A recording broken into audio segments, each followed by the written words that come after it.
Hello, everyone. Teams, we're going to be starting in 5 minutes. Please, I want you Hello, to everyone. say your names based Hi, on the everyone. following format.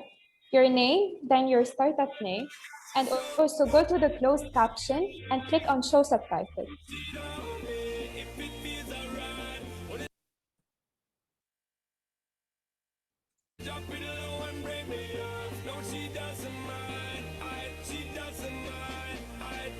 ليك سوري ما عم بسمع منيح. أنا عم تسمعوني؟ يس عم نسمعك احنا.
Hello, guys. This is your final reminder. Please, I want all of the teams to name yourselves beginning with your name and then your startup name.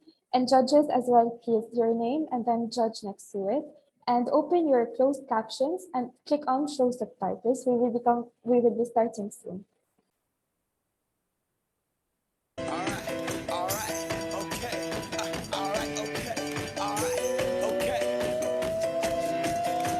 Return to the Mac, get on what it is, what it does, what it is, what it isn't. Looking for a better way to get up out of bed instead of getting on the internet and checking a new hit. Me get up, first shot, hip strut walking, a little bit of humble, a little bit of cautious, somewhere between like Rocky and Cosby's for the game. Nope, y'all can't copy yet. Glad moonwalking, and this here is our party. My posse's been on Broadway, and we did it all way. Chrome music, I shed my skin and put my bones into everything I record to it. And yeah, I'm on. Let that stage light go and shine on down. Got that Bob Barker suit game and Plinko in my style. Money, stay on my craft and stick around for those pounds. But I do that to pass the torch and put on for my town. Trust me, I'm my INDEPENDENT, this hustler. Chasing dreams since I was 14 with the 4-track bustin'. Halfway across that city with the back crush shit. Labels out here, now they can't tell me nothing. We give that to the people, spread it across the country. Labels out here, now they can't tell me nothing. We give it to the people, spread it across the country. Can we go back? This is the moment. Tonight is the night. We'll fight till it's over. So we put our hands up like the ceiling can't hold us. Like the ceiling can't hold us. Can we go back?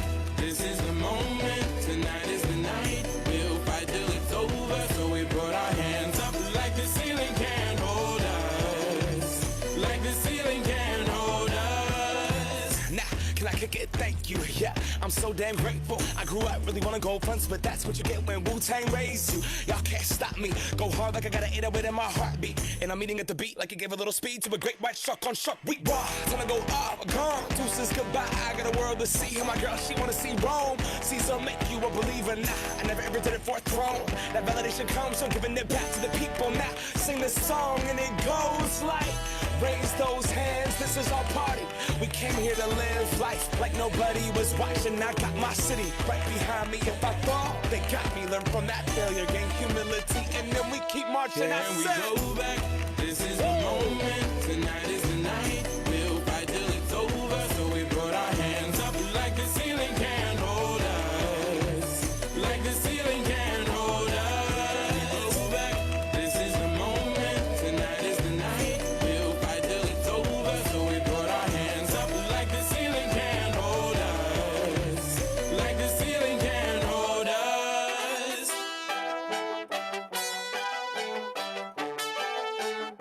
But so we put our hands up.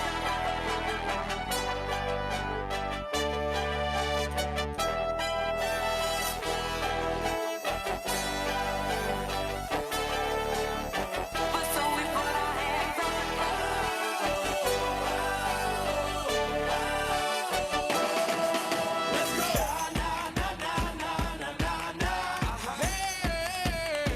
And all my people say, that's right. Feels good. And all my people say, talk to 'em, right?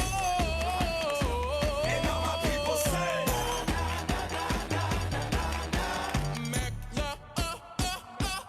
Can we go back? This is the moment. Tonight is the night. We'll fight till it's over. So we put our hands up like the ceiling can't hold us. Like the ceiling can't hold us. Go back.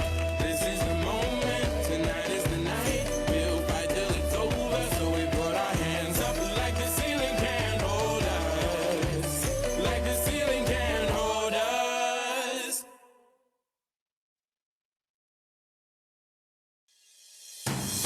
Once upon a younger year, when all our shadows disappeared,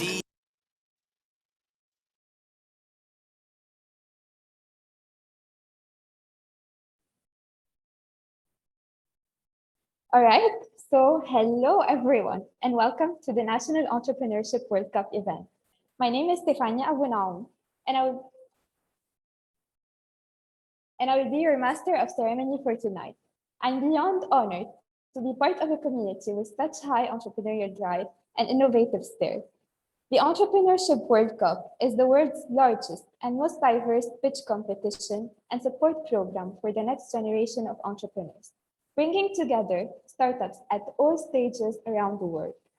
Since launching in 2019, EWC has supported more than 300,000 participants from 200 countries and awarded $2 million in cash prizes. And now, $1 million in cash prizes will be up for grabs at the EWC Global Finals in November. Join me in welcoming our global host.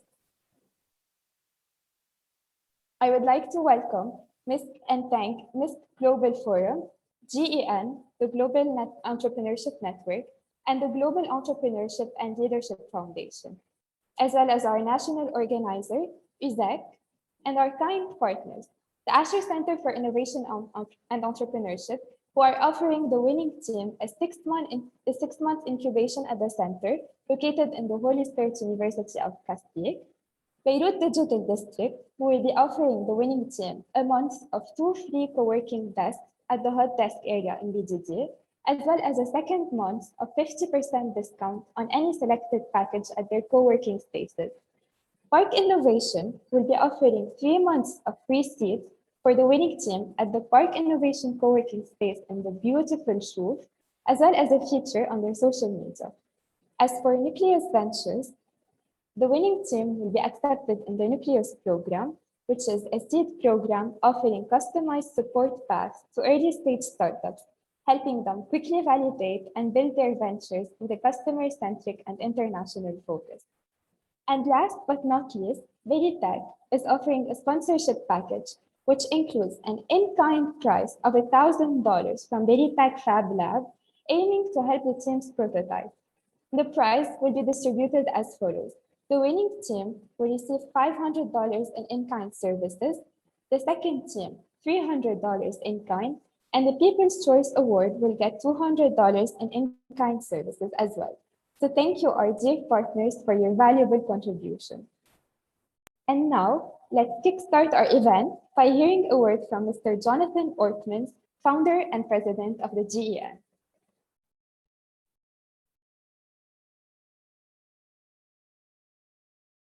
Hi, my name is Jonathan Altmans, and I'm the president and the founder of the Global Entrepreneurship Network. And on behalf of all of our global partners, especially the MISC Foundation, I want to welcome you to the Entrepreneurship World Cup. Over the course of the last 3 years, since we kicked off this initiative in nations across the world, we've helped more than 300,000 startups to test their ideas. Yes, they've competed for prizes.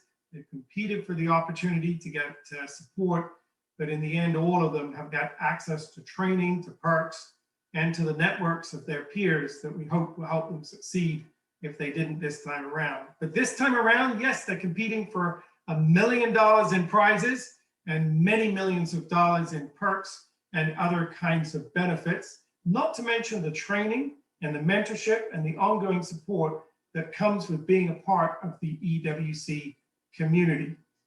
We are very, very proud this year that the finals will be in November. They'll be back on back with the Global Entrepreneurship Congress, which is GEN's annual large gathering of the year of all 200 countries that we operate, that we're bringing together the leaders of those ecosystems with their startups and their investors to really take a close look alongside their governments at what the future has in store for us in this post-pandemic environment. Right now, we're seeing the roaring back of our economies, and it's time for us to take a careful and thoughtful look about where are the tailwinds, yes, but where are the opportunities for us to build back better in this post-pandemic global environment. So we'll be having that Congress.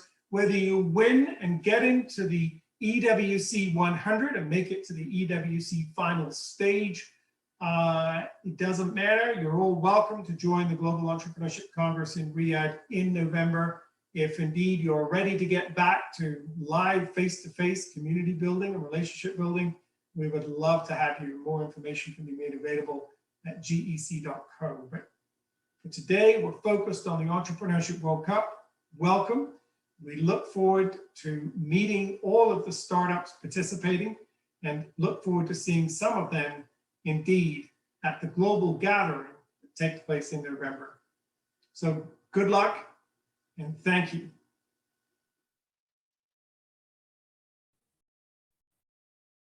And now, we would love to hear a word from Mr. Elie Achgas, representing the national host, USEC, and the director of the Asher Center for Innovation and Entrepreneurship. Mr. Elie, can you tell us more about ACIE and give us a piece of advice for the winning team? Thank you, Stephanie, for the introduction. First, I would like to welcome you all to the Entrepreneurship World Cup Lebanon Finals. We, the Asher Center for Innovation and Entrepreneurship at USAC, are happy to organize the finals this year despite all the inconveniences we are witnessing these days, from the economic crisis our beloved Lebanon is witnessing to the spread of COVID-19.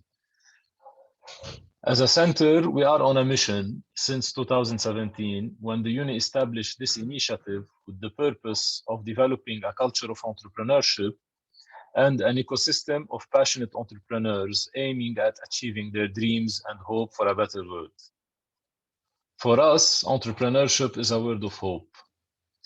Problems and challenges are always perceived as an opportunity to create new ventures and contribute socially and economically to the best welfare of the country. Today, we have 10 of the finest Lebanese startups competing to represent Lebanon in the EWC finals. We thank them for the hope and motivation they are spreading among many dreamers and wish them the best of luck in this competition. Also, I would like to thank our dear partners, Veritech, Beirut Digital District, Rural Entrepreneurs, Spark Innovation, and Nucleus Ventures, who are represented today in the jury panel. We thank them much for their continuous support in every activity and program we organize, and definitely for their generous contributions. Guys, keep up the great work you are doing. We might be of the few who are spreading positive vibes with everything happening around us. Finally, I would like to thank EWC for their trust in the Asher Center for Innovation and Entrepreneurship at USAC to host the Lebanon finals, and we look forward to further collaborations. My colleague Rida and the team of volunteers, we thank you much for your dedication and passion. This event would not have happened without your commitment. Thank you and best of luck to the competing entrepreneurs. Thank you, Mr. Edir, for your encouraging words and for your support.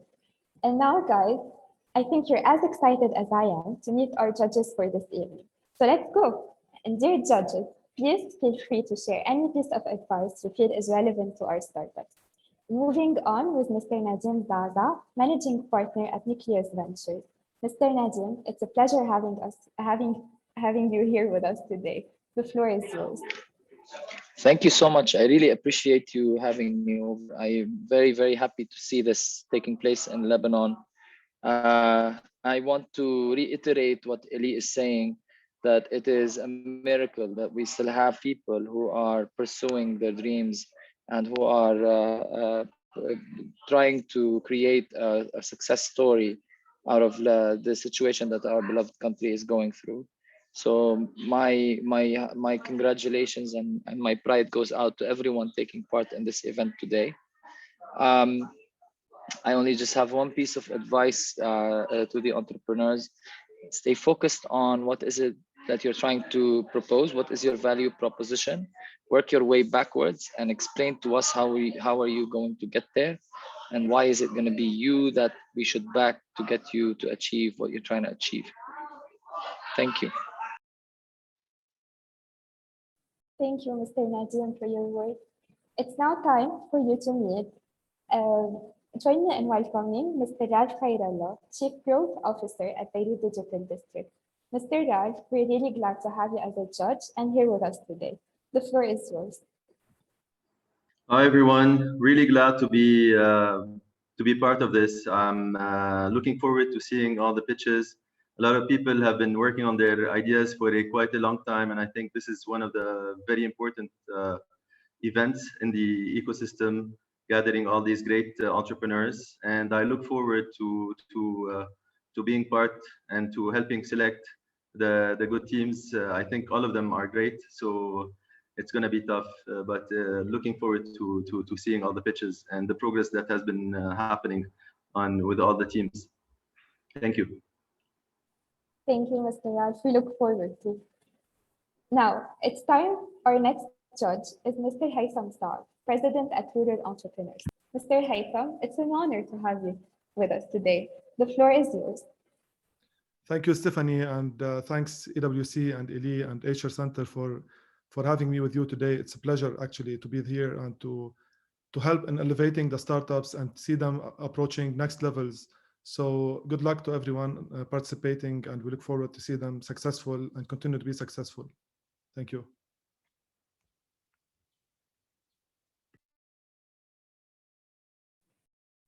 Thank you, Mr. Haytham. It's time to meet our last judge for today, Mr. Muhammad Fanous, Accelerator Program Senior Coordinator at Veritech. Mr. Muhammad, thank you for being here with us today. The floor is yours. Thank you, Stephanie, and thank you for the team at USAC and Azure Center for this opportunity. I'm really happy to be here today. So I'm the senior coordinator at Veritech, and I'm really happy to see some of Lebanon's top talent and top entrepreneurs compete today. One piece of advice: just take this and any other engagement similar to this as a learning opportunity. Your journey as an entrepreneur does not stop and does not end at certain successes or certain events. It's a continuous learning journey, and we hope that you take this as a learning opportunity and spread your experience and learnings to the ecosystem in Lebanon. So good luck, and looking forward to meeting you. Thank you, esteemed judges, for your time, contribution, and encouraging words. We really appreciate it. Teams, I know exactly how you might be feeling, so I want to let you know that we will be starting shortly. Here are the rules. They're very simple. You have exactly 5 minutes to pitch. If the time is exceeded, you will be muted.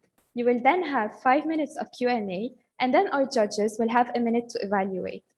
Partners with the sun, please prepare yourselves. You're up first. Partners with the Sun invented and patented the first solar convection oven in history, and now we'll hear all about it. You may now begin.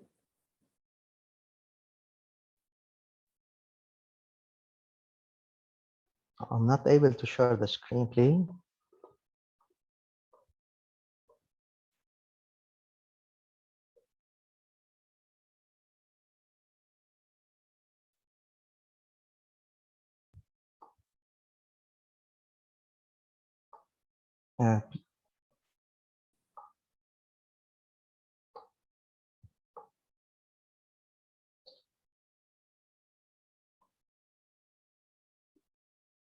So, can you see my screen?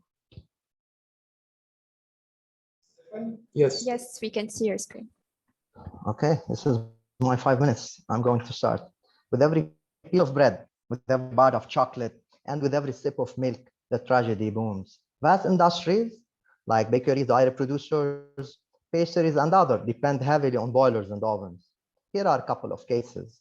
Paradise Bakery, on average, needs 1,000 liters of diesel monthly to produce 1 ton of bagels every day. They pay yearly maintenance, and they emit 27 tons of CO2 yearly. Their Tanail, on average, needs another 2,000 liters of diesel every month for producing 1 ton of fresh milk per day. Also, they pay highly maintenance yearly and emit 54 tons of CO2. Problem summary: an average producer emits 31 tons of carbon dioxide every year. Also, they suffer from fuel invoices, price fluctuation, and yearly maintenance. Hello, this is Tawfiq Hamdan. I'm originally a biomedical engineer specialized in examiner laser, presenting Partners with Sun. We provide solar boilers and solar oven. Here is the patent, and I can show the schematic diagrams for those who are interested after signing the NDA. The prototype is built and tested for production. We will install the oven in Paradise Bakery. Partners with Sun solution is a clean energy solution that has an embedded IoT, can upgrade existing ovens and boiler, modular, scalable, and also have a big impact on environmental and social impact. Besides creating jobs, there are many other impacts, like reducing 31 tons of CO2 per producer, which is equivalent to driving a car for 100 kilometers, almost 1 year driving a car. We adopt SDGs from UNDP, like zero hunger, gender equity, affordability, and also innovative industrial. The market size is 26 billion US dollar and yearly 6% CAGRE. The total addressable market size is 400 million US dollars. Our market validation is in the testing phase with their Tanail and Paradise Bakery. Our go-to-market is B2B customer acquisition channel, and we are partnering with big names in food and beverage like Oberry Machinery so that we can sell to their customers spread worldwide. After 7 years of R&D, we have a patent, we have an IoT, and the first solar convection oven. We have a tough competition. Toyota entered the market with a hydrogen fuel burner. and Bosch, they have hydrogen burner beside gas burner. Unfortunately, the hydrogen infrastructure is not well mature, and also they need fossil fuel to generate hydrogen. Baker Perkins, they sell ovens on gas. The only solution, Partners with Sun, is the only solution that is eco-friendly, fuel independent, low on maintenance, and practical. The customer benefit a cut on their fuel bill up to 80%, a hybrid to guarantee the production, lifelong saving, and 25% reduction on their production. Our business model is a leasing base and owning base. We expect to break even at the third year so that we can go to Turkey, Germany, and other Middle Eastern country. In 2016, we made the R&D, 17, the minimum viable product patent, 2018, we passed the idea stage. Also, 2020 and 2021, we were on the top finalist list for GMED by Beritech. We are very happy to be part of Energy Innovation Hub and the top list in the World Entrepreneurship Cup. Our customer acquisition channel warehouse are the most important. We are a strong team because we have been working together since 2016.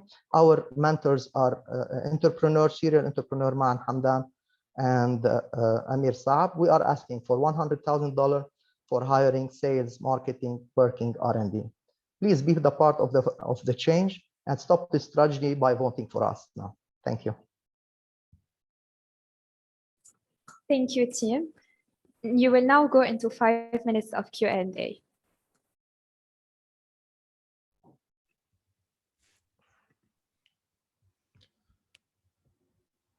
Okay, Tawfiq, I will start with the questions. Thank you for the nice presentation and for the good progress. During the last couple of years, what are the top challenges that you have been going through, and how this program and competition will help you elevate and overcome the challenges that you have been facing? And second question, quick question concerning the best safety practices that you are applying at this oven. Okay, so number one, regarding participating, it's my honor and pleasure to be part of Entrepreneurship World Cup and to present Lebanon. It is a vital and a very important milestone to our startup to go further in spreading the word about us and in achieving our goals and other milestones. Regarding the safety, we have certificates. All the products that we are bringing are CE products, and we have ISO certificates from the manufacturer, and also the standard operating procedures are agreed, and the customer at the end they will be well trained to do prepare and to work well on the oven. Also, there is something I didn't say in the presentation because it's very compact, that we are able to put 1 megawatt in 1 hour, so we can reach 250 degrees Celsius in less than 5 minutes, which is something very great in the industry of the bakeries and in the pastries.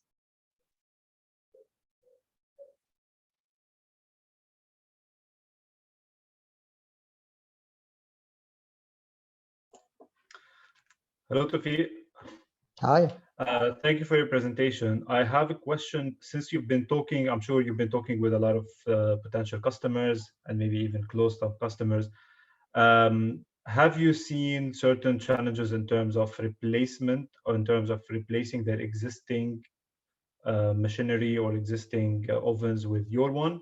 And if that's the case, how are you tackling it? And have you calculated any replacement cost allocated to that?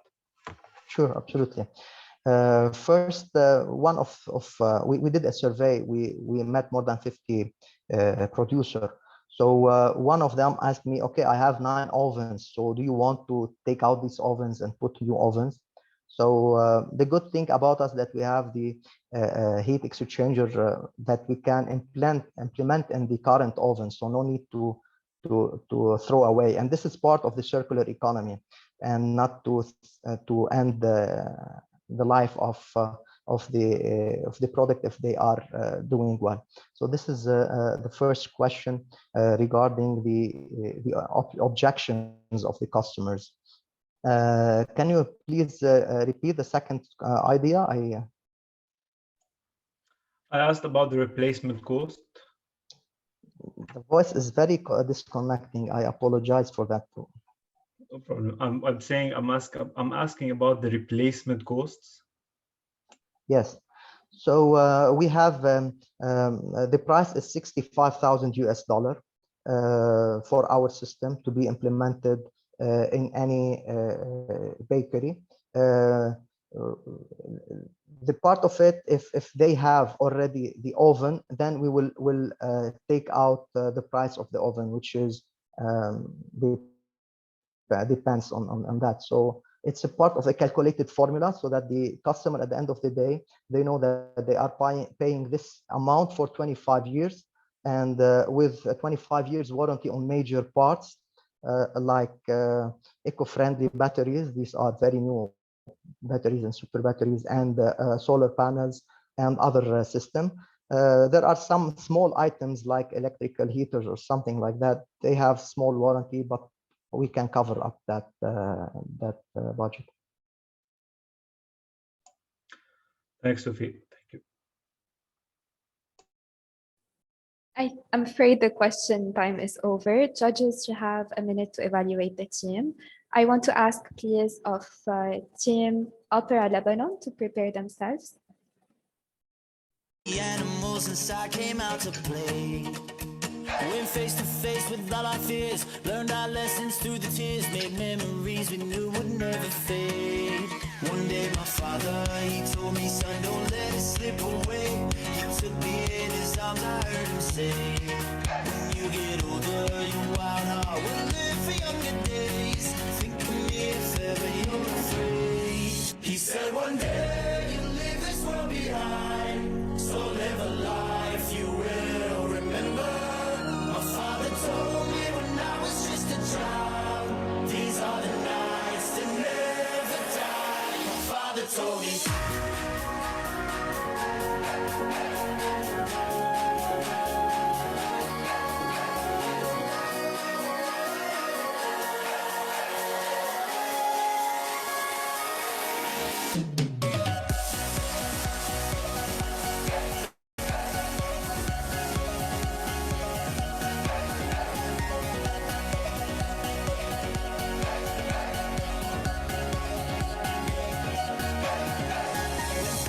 Start pouring down, light a fire they can't put out. Carve your name into those shining stars. He said go venture far beyond the shores. Don't forsake this life of yours. I'll guide you home no matter where you are. One day my father, he told me, son, don't let it slip.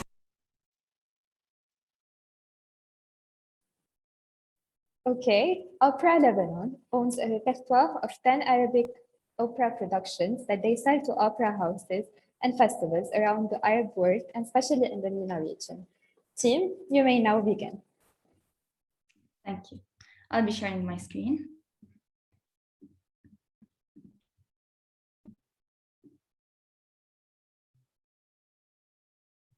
Good evening, everyone. I am Zoya Rai from Opera Lebanon. The Arabic Opera Project is a socio-economic project open to great opportunities for a large number of artists. Furthermore, this project can restore the deep damage caused by COVID-19 pandemic. And for the arts to prosper again, it is in great need today for unprecedented, innovative, and original works that would give it a shock for its rise. Our main concern for the Arabic opera is to achieve in the performing arts a balance in the global creative economy between the developing and developed countries. We can clearly see the imbalance in the imports and exports of performing arts goods between the developing countries and developed countries. Now, these numbers are from the last creative economy report done by UNCTAD in 2010, where for sure the numbers tripled prior to the hit of the pandemic. Why do developing countries need the opera? And where can the immersive technology, movies, and video games make use of the Arabic opera? There is a great need to integrate the intangible heritage of the developing countries in the opera, that is the grandest art form, to be able to spread globally. Regarding the technology, How frequently are the heritage and imaginary legends inspiring and transformed into animated movies, video games, and most recently into VR/AR opera productions that attract new young audiences, according to Forbes. Ladies and gentlemen, experiments took place for about 170 years in creating the specific technical method for singing opera in the Arabic language. This new Arabic opera school is officially adopted by the Lebanese National Higher Conservatory of Music and includes around 600 students and graduates. The revenues are generated from opera productions and performances, academic and educational activities, movies, video games, immersive technology, and visual arts, from which we reach our market in addition to presentations and pitching. Our target market includes creative organizations and event companies, ministries, academies, and movies, gaming, and AR/VR companies. We should look at the Arabic operas market in an entirely different perspective from that of the usual operas. The know-how was our key to get ahead. Opera Lebanon is a unique company that creates and produces complete and coherent Arabic opera productions, similar to a flower bouquet, while the competitors still work with separated and scattered production elements that is causing them to be weak in the competitive market. Our financial projection is 12 touring grand operas, 36 touring chamber operas, 2 new opera productions, and 30 workshops annually, in addition to opera musical movies, AR/VR opera, and video games per production. We use our funds in management, new opera productions, continuous development of the produced Arabic operas, and the singing method, advertising, and public relations. Opera Lebanon holds till now a repertoire of 10 innovative Arabic operas, where the first production was performed in several Arab countries, and the most recent ones were at the Kingdom of Saudi Arabia, where we were the first opera ever performed in the kingdom, as mentioned in New York Times, and at the Royal Opera House of Muscat.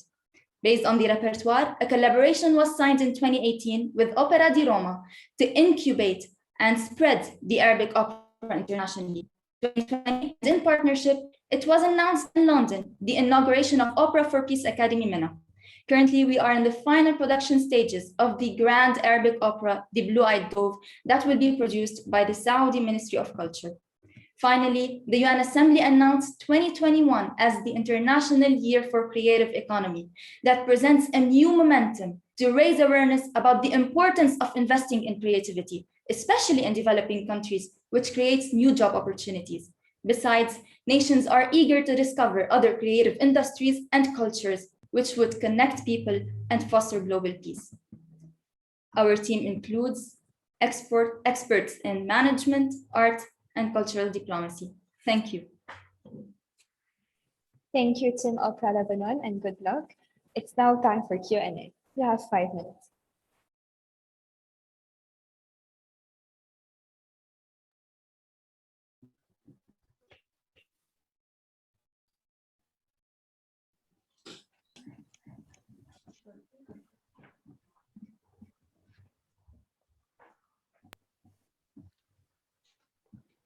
Okay, Zoya, excellent presentation. Thank you. And this is a very interesting topic. And when we say Arabic opera, it's definitely something very unique and needed in the region. So it's definitely a pioneering project.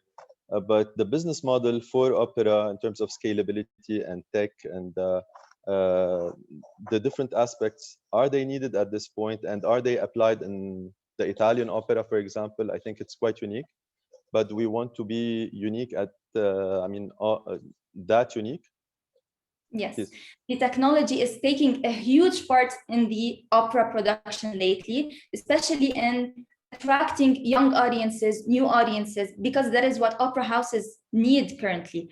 Now, the AR, VR, the movies, the games are all being created in all forms of operas, the Italian, the German, the French, and the Russian, and is currently taking part even in Taiwan and in Indonesia that have been focusing on the creative economy and on the arts, performing arts, a lot more lately, because they saw the great potential in the creative economy, and that this creative economy is that will lead and prosper the economy of their country and the economy of the whole world. The creative economy surpassed the real estate economy and became 3.8 of the global GDP. And so the AR, VR are being adopted. They are being done in theaters to join more people, to have a better experience, to be immersed in the opera, to be able to act more with the story, with the characters and with everything. And so this is very, very important. And it was announced in Forbes, the international business magazine, that this is what is needed currently, because new audiences need to enter the opera houses. Young audiences need to be attracted because they are not very much immersed in the art of opera as as older generations. Thank you. Thank you.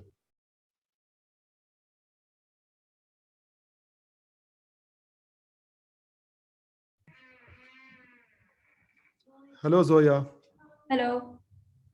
Thank you for the presentation and great idea. I would love to see it happening. My only question is about marketing strategy and go-to-market, since it's a niche idea, niche market, and there is a lot of need for awareness campaigns in the Arab world, and to access the market and to target the target audience in the market. So you didn't stress on this in the presentation, but it needs a lot of planning for the marketing and go-to-marketing. So do you have any plans? Yes, our company does not target the audiences of the opera houses. We do not target the opera lovers, the Arab diaspora, for example, or the audience that go to the opera house. Our company sells the opera production as a complete production. We sell the story, the libretto, we sell the music, we have the team that would perform, we have the scenography, all the ideas, but we do not target the audience of the opera. So our main target market are the ministries, the festivals, opera houses, embassies, all the companies that import events or export events, production companies. And we are in the technology also, we are targeting movie companies and the AR, VR companies. And I didn't get the second question, if you could repeat that. It's a B2B model. It's a B2B model, not B2C. It is a B2B, and we can also be a business to government because we deal also with ministries. We do not deal with only business companies and event management companies. The KSA, for example, in KSA, they allocated huge funds for the cultural and entertainment industry. They allocated $64 billion. And so the government is that will import the opera performance, and not only the companies. The government is pretty much taking a lot of care in that. First of all, because of the economy. Secondly, because this is a social project. They want to have their society prosper. They want to have more creativity that will lead to more innovation. As we know, we need creativity before we produce any product, any innovative product. They also care about the tourism. That is why the ministries and the government would take care of our projects even more than the event companies themselves, because they care about their society, they care about their economy, whether that be in importing or exporting, whether that be in them producing or in enhancing their tourism sector. Thank you, Team Opera Lebanon. Time is up. Judges, you now have 1 minute to evaluate the team. I would like to ask from Team Fly Foot, please, to get ready. When I was just a kid, I heard him say, when you get older, your wild heart will live for younger days. Think of me if ever you're afraid. He said one day, Ask for money and get advice. Ask for advice, get money twice. I'm from the dirty, but that Chico nice. Y'all call it a moment, I call it life. One day while the light is glowing, I'll be in my castle golden. But until the gates are open, I just wanna feel this moment. I just wanna feel this moment. I just wanna feel this moment. Miss Worldwide, Christina Aguilera.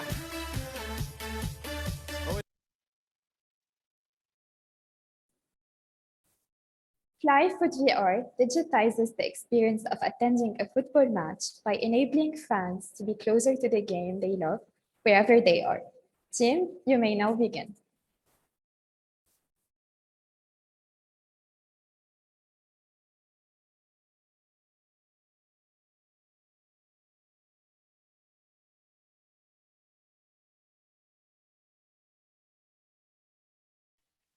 Hi. I think I was on mute. Can you hear me now? Yes. That's good. Yes. All good. Okay. Hi. Hello, everyone. I'm Rayan. I'm the founder of Flyfoot, and I'm an avid football fan since the age of 5. The football in our region is very much underserved. So for the football fans, who are the majority of our population, developed a super passion for European football.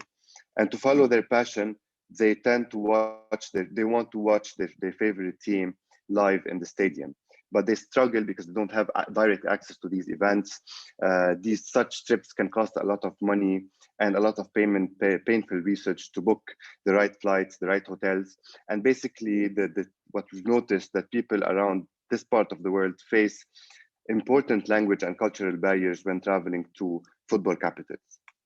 So in 2016, we created the first go-to platform for the Arab fans, where we've flown more than 6,000 fans towards 600 games, and we've generated $3.7 million in revenues since 2017. Yet COVID hit us really hard, but we decided not to stop, and we decided exactly to digitize that kind of experience by presenting the first VR platform to watch live football, leveraging the new media consumption trends, and leveraging the new 5G infrastructure, and proposing innovative ways against piracy. Today, fans can watch a game as if they were seated live in the stadium through a live broadcasting with a free viewing angle and with the sound and the vibe of the atmosphere streaming live with the spatial audio technology into their ears. Fans can also gather in a virtual room where we've challenged social distancing imposed to the most social game ever. Fans can select a room anywhere in any of the football capital, enjoy the game together, where they can interact, communicate, and even cheer for their favorite team using technology kind of cheering material. They can play and compete against each other, and they can figure out who is the biggest football fan. They can also buy from our virtual store with our partnership with football clubs. They have listed their merchandise and their material, their club material inside our virtual store. And they can also buy premium content or premium media content through our VR platform. Football fans trusted Flyfoot throughout these years, and we are leveraging on them. So basically, we took 2,500 of our clients, we surveyed them, and the absolute majority are eager to try football in VR. We are also betting on them to tap into this existing community in our go-to-market strategy, to leverage our existing partnership with football clubs, and of course to partner with service providers. And we recently signed a pilot project with Zain, who was one of the biggest telecom providers in the region, and BN Sports. We are also following an aggressive marketing strategy, offering a free VR kit to onboard all the new users. We are targeting the MENA market and the European market. We are based today between Paris and Beirut, and we're looking at the $15 billion paid in sports subscription last year. We are obviously not alone in the market, but we are the first to the region, the first football-specific VR platform that is gathered around an existing community. We have several revenue streams. The sales of the virtual match tickets, which is watching the live football, the daily and monthly passes into the virtual room, and of course the commission selling on the merchandising and the premium content, and also having the product placement and targeted advertising in our VR environment. We are aiming to reach 10,000 customers by 2022, the year of the World Cup, and reaching a positive EBITDA 2 quarters after that in Q3 2023. In July 2020, we joined Station F Founders Program. We finished our MVP in 2020, recently signed the pilot with Zain and BN, and we are hoping to finish our solution by Q4 2021 to become fully ready for the World Cup next year. I'm a football fan, and the rest of the Flyfoot team is, and we hope that our love for the game will fuel the passion we have to solve the problem facing the football community in the Middle East. Thank you. Thank you, Team Flyfoot. It's now time for Q&A.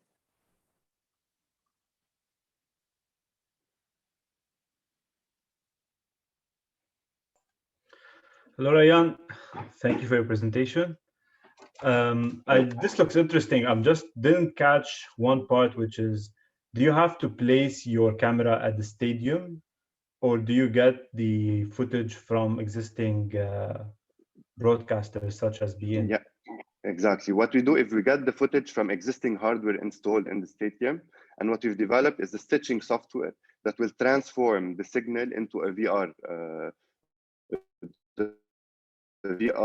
streaming broadcasting through our technology. But the hardware is always for the HBS, the host broadcasting service. We don't have hardware ourselves.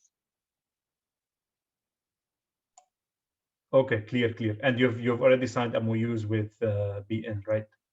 BN and Zain. It's a three-directional project. So it's not separate. It's with both of them. Yes. One pilot project.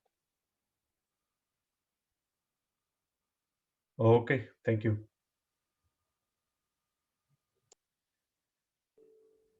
Sure. Hi, can you hear me? Hi, Nadim. Yes. Hi, sorry, I'm trying to avoid video just because I have a very bad connection. I'm also in a crowded place to try to catch the connection properly. Rayan, your users get their own hardware, right? You just do the software part. Yes. So what we're doing, Nadim, is in part of our cost of acquisition, we are sending the Flyfoot VR box that includes a VR headset that we partnered with a fellow startup in SatUF who does them. So we're gonna ship a basic VR headset along with a joystick for free for every new user.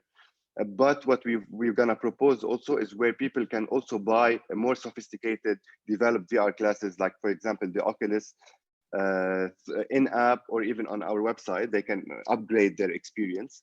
But in order to gain or to reach the VR or the necessary to get into the VR experience, we are shipping it for free as part of our cost of acquisition.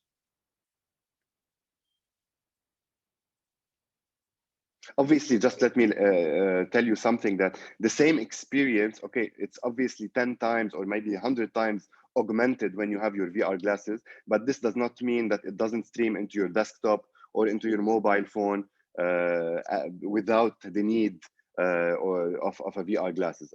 We highly recommend for you to have the VR glasses because we developed around it, but it doesn't mean that you cannot use your finger to reach the 360 kind or the 270 free angle viewership from your mobile phone. Thank you, Rayan. Sure. Rayan, quick question. You are developing the technology from scratch?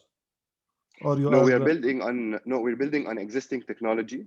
So we are leveraging existing technology, especially in relation to VR and to stitching. We are, after all, a football company and not a developer company. What we've done is we've used the survey and the people that we flew that are our clients to recreate a VR environment. So we developed the VR environment that will have the ingredients, the material, and the tech elements that matters most to the fans that we've interviewed. So we created that, but we built that on top of existing technology in the market. Okay. And are you considering other games and other fans so they can enjoy as well, such as basketball or something like that? Haitham, I've always wanted to do that, but my experience in Flyfoot started a few years ago. We used to fly people to watch football. We tried it with tennis, we tried it with basketball, but the majority, especially in the Arab world, like maybe for every 50 football fan willing to travel or willing to purchase a football trip, we would receive one miscellaneous fan, one who was asking for a tennis game or one for what we want is we want to keep focus, and I think this focus on the industry will help us scale. And I think this industry has also a great potential, especially now with Qatar hosting the 2022 World Cup. So we really want to remain focused in order to scale in a very much growing industry, especially in our part of the world. Thank you, Rayan. And way to go, by the way. Sure. Thank you, Haitham. Question time is over, guys. Judges, you now have a minute to evaluate the team, and I would like to ask Team Councillor, please, to get ready.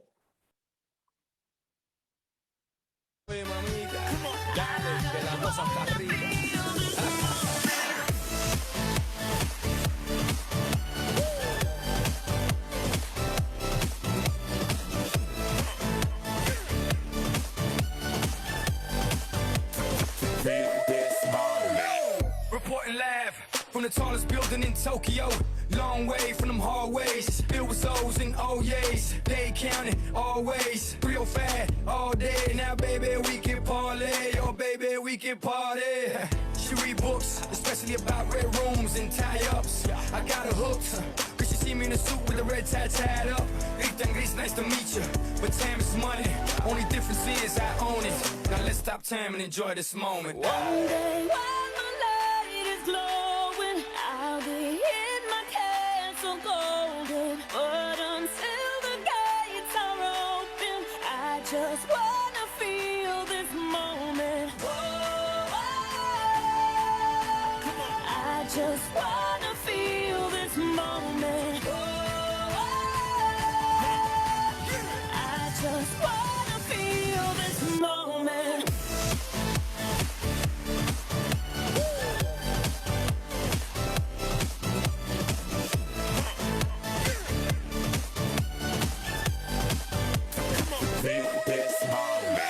I see the future, but live for the moment. Makes sense, don't it?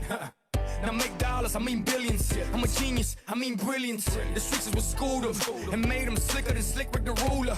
I've lost a lot and learned a lot, but I'm still undefeated like Shooter. I'm far from cheap. I break down companies with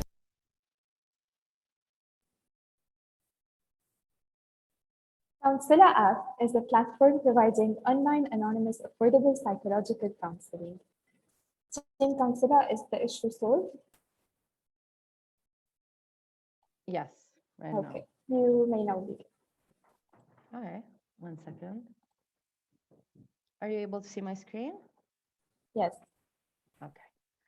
Hi, my name is Lena, and I'll be pitching for Counsela app. By the time I'm done pitching, 8 people would have ended their lives. 8 out of 1 million suicide and 20 million failed attempt every year. Mental health is a growing problem in our societies.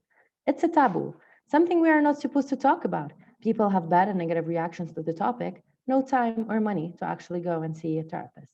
Based on a survey made on over 500 individuals, 30 to 40% of people endure mood and emotional disorders. 96.4% of them have no access to treatment, and 60% of those state that it's because of stigma. On the other hand, and every year, there are 300,000 counselors who are qualified and who graduate, but end up unemployed due to the high cost of starting up. We decided to solve these problems with the Counselor application, providing online, anonymous, affordable psychological counseling, self-therapy, education, and a community. You sign into the app, you fill in the assessment form, and you are taken to a directory of counselors where you get to book your 40 minutes texting, voice call, or video call session. We also have self-help packages for the people who do not like to talk to a professional, along with an education and community section to raise awareness. That way, we would be supporting individuals who need help to be more productive in their social life, relationships, and professional life, along with providing counselors with a job offering while they are unable to find their window of opportunity. We follow a dual revenue model where we take fees for the sessions of $30 for texting, 35 for voice call, and $40 for video call, along with $50 for the self-help packages. As for our business-to-business revenue model, we direct sell to universities, organizations, NGOs, along with municipalities, following a step pricing model based on how many clients we onboard, and they provide free or partially free access to their students, employees, or stakeholders. We decided to penetrate the mental health software industry as it is estimated to reach $2.31 billion by 2024. Our first market in the Arab world, as it has 436 million people, out of which 174.4 need mental health support. After counseling over 1,500 individuals, we were able to deduce that our early birds are college students and young professionals going through a transition between being reluctant teenagers to responsible adults. Our secondary markets are the LGBTQ plus members who are marginalized by our societies, along with mothers and residents who are struggling to keep up with the fast changing aspect of life and technology. The marketing tactics that we are using to reach out to them are partnerships. We currently have one regional partnership with Ask Me How I'm Really Doing in the UAE, along with a local partnership with the Smart Lebanese. We are using digital marketing following different Google advertising mediums, along with social media marketing. We have done already 3 online events and ongoing. We are using promo codes and email marketing to try to encourage people to get on board this initiative. Our main competitors are BetterHelp, Shazlong, and MindSum. We have tried to fill in the gaps where our competitors fail to satisfy the market in terms of language diversification, affordability, anonymity, and education. We currently have 270 active customers. 48% of them are local, 42% are Arabs, and 10% are international. We provided free support during the Beirut blast and the COVID-19 outbreak to 1,200 individuals. We have 10 current active part-time counselors with a high retention rate after the sessions. My name is Lina. I'm the co-founder and CEO of Counsel. I majored in marketing and management. My co-founder Marie is our CEO. She's a clinical psychologist. And our partner is Dr. Shab Faris, who is specialized in AI and robotics. Our board of advisors is composed of Mrs. Samar Dani, Executive Director at Injaz Lebanon, Ms. Samar Mujabbir, Marketing Manager at Showcase Group, Mr. Jad Kamel, Founder of Executive Women, and Mr. Jean-Paul Sariba, Psychomotor and CBT Therapist.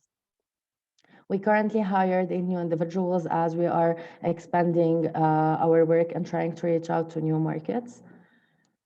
We started in 2019 at a local competition in Iraq, and we have grown since then. We won over 12 awards. We have raised around $20,000.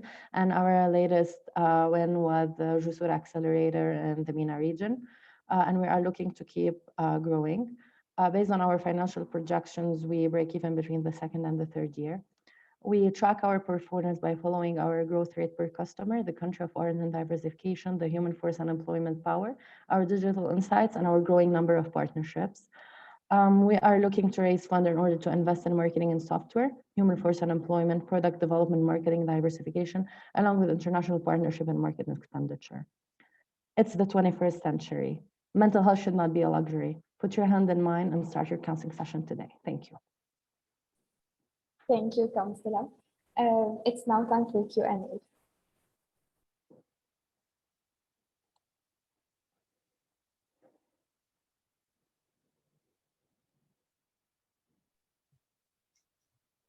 Hi, Lina. Hi, Thank you how for are you, glad Ralph? to see you making all this Glad to progress. see you, Really yeah. happy to see the Thank you. story moving forward. My only question is, how have you decided to, from the counselor's point of view, why wouldn't they be using just a regular call with their patients? Why would they refer their patients to the counselor platform? What we are providing the counselors with is technically everything that they are looking for to be able to. We're giving them a booking system. We are giving them free marketing. We are giving them a platform where they can find clients without doing all the efforts or investing. The reason why there is a huge number of qualified unemployed counselors is because they do not have the financial resources to start up. And we are giving this to them. We also have a very strict hiring system along with a very strict tracking system. That way we make sure that the clients cannot take the patients outside of the application. Thanks, Lina. Welcome.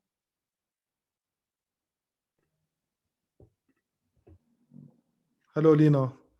Hello. Thank you for sharing the statistics and numbers and all valid points.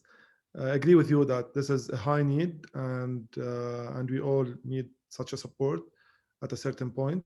However, do you think our community and the market that you are targeting is mature at this point to share their pains and issues and problems and personal stuff on a virtual call? And how are you dealing with confidentiality and privacy through your platform to create the trust? If you asked me this question in 2019, I would have probably not known what to answer you. COVID-19, as much of a disaster as it was a window of opportunity for us at Counsel Up. Everything is turning digital. Universities are becoming hybrid. Everyone is adapting to digitalizing everything. In addition to the fact that online counseling is always at a lower cost than face-to-face counseling. I currently, and with the big number of Arab patients that we have, I do not see that there is any problem when it comes to sharing what they have online. Actually, most of them have reported in the feedback forums that they find it more comfortable and that they feel more at ease talking with a screen or talking with a person via video call. our counselors are forced to sign an NDA. They are forced to submit reports. We also have medical malpractice insurances along with business practice insurances to make sure that nothing happens. And Marie, my co-founder, tracks closely every patient to make sure that no problems happen when it comes to the counseling and confidentiality.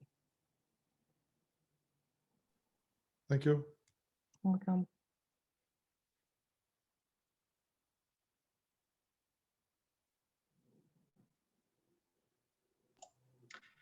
Hi, Lina. Hello. Just one thing to add, just the previous question. I'm also curious to understand what you said. You are more affordable than the rest of the players. So what makes you more affordable? What is it that The is counselors are different? Lebanese, starting from here.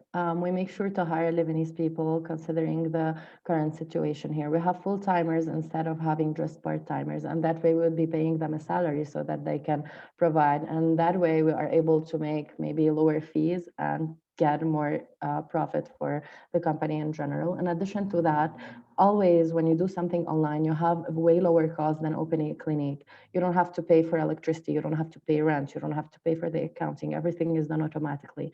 And that way, all you have to pay for is your Wi-Fi and the light that you need in the room if you're not texting. And this is mainly the reason why we are able to put our prices at a very affordable scale.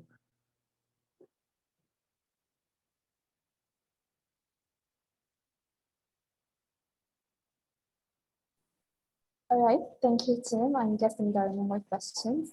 Judges, you have a minute to evaluate the team, and I would like to ask from Team Dante Flow to get ready. All my peeps, maybe we could.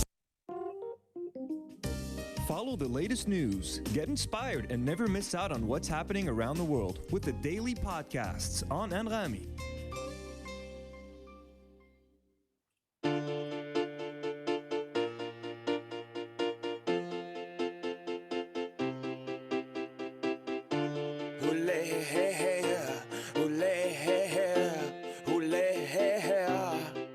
And we danced, and we cried, and we laughed, and had a really, really, really good time. Take my hand, let's have a blast, and remember this moment for the rest of our lives. Our lives. Our lives. Oh, oh, oh, oh, oh, oh, oh, oh, oh. Tonight. Tonight. Cause tonight's the night, am I right? Dance feels like a night for a party. My nature, so naughty. There's a knock on the door, it's the neighbors. Quick cock blocking, we're having a hold down. You hold.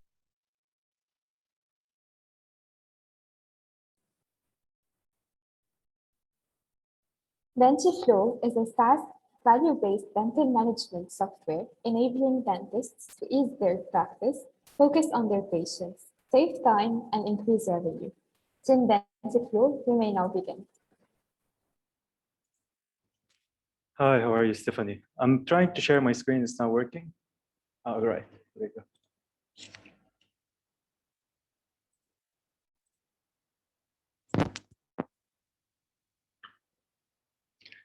Good evening, everyone. My name is Michael Haddad, and I'll be presenting our cloud-based management solution, DentiFlow. The idea of DentiFlow was born when one of our co-founders was visiting his dentist. He arrived late that day because he simply forgot about it. And his dentist, Danny, didn't even remind him because he was overwhelmed with work. Did you know that a dentist has to manage inventory, train his staff, follow up with dental laboratories, handle clinic finances, keep up with continuous education, acquire patients, and lastly, work on patients' teeth? After running some online surveys and getting in touch with local dentists, we found out that only 30% of dentists are using a management software. 80% are still relying on an old-fashioned pen and paper to handle some aspect of their business. 75% are ready to purchase their equipment and tools online. 66% are willing to invest in a cutting-edge dental management software. So how about we offer dentists a platform that they can rely on? Using DentiFlow, they can obtain new patients and schedule appointments, store electronic health records and imagery, purchase equipment and supplies online, and automate the inventory using a connected system, automate all reminders. This includes checkup and critical follow-ups, collect payments, insurance, and manage clinical finances. Discover new treatments and webinars that other dental services provide.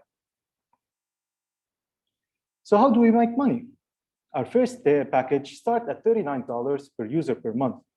We use additional features and extra SMS package for upselling. But the real add-on value is Dentiflow Marketplace, or what we like to call Dentiflow Store. And it has a profit margin of 3 to 5% on most dental supplies and equipment. What is the size of this market, you might ask? In Lebanon, around $200 million.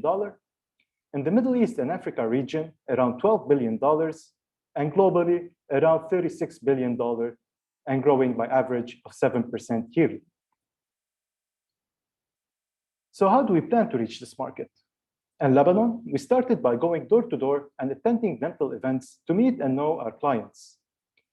Next, we've done cold calling, social media marketing and advertising, and got our first clients abroad. Our next logical step to grow efficiently and effectively, and in order to reduce our operational costs, is to go through vendors and resellers, as we share the same client base in a non-competitive way and can create a win-win situation. Who are our competitors and what makes Dentiflow so unique? Dentiflow is the only platform that offers all-in-all integrated solution for the dental industry, a bridge between dentists, patients, and dental service providers. None of our competitors are working across to combine all the different aspects of this industry. So how are we doing so far? Today, there are over 120 dentists using Dentiflow on a daily basis. Some of them are solo practitioners. Others work in a large polyclinic with 20 dentists. As for this year, we managed to spread across Grenada, Egypt, Nigeria, and Indonesia. We covered 5% of the Malawi market in just 1 month. Shockingly, there are only 20 clinics in Malawi and Dentiflow Galwa. Some numbers for you to look at from last month.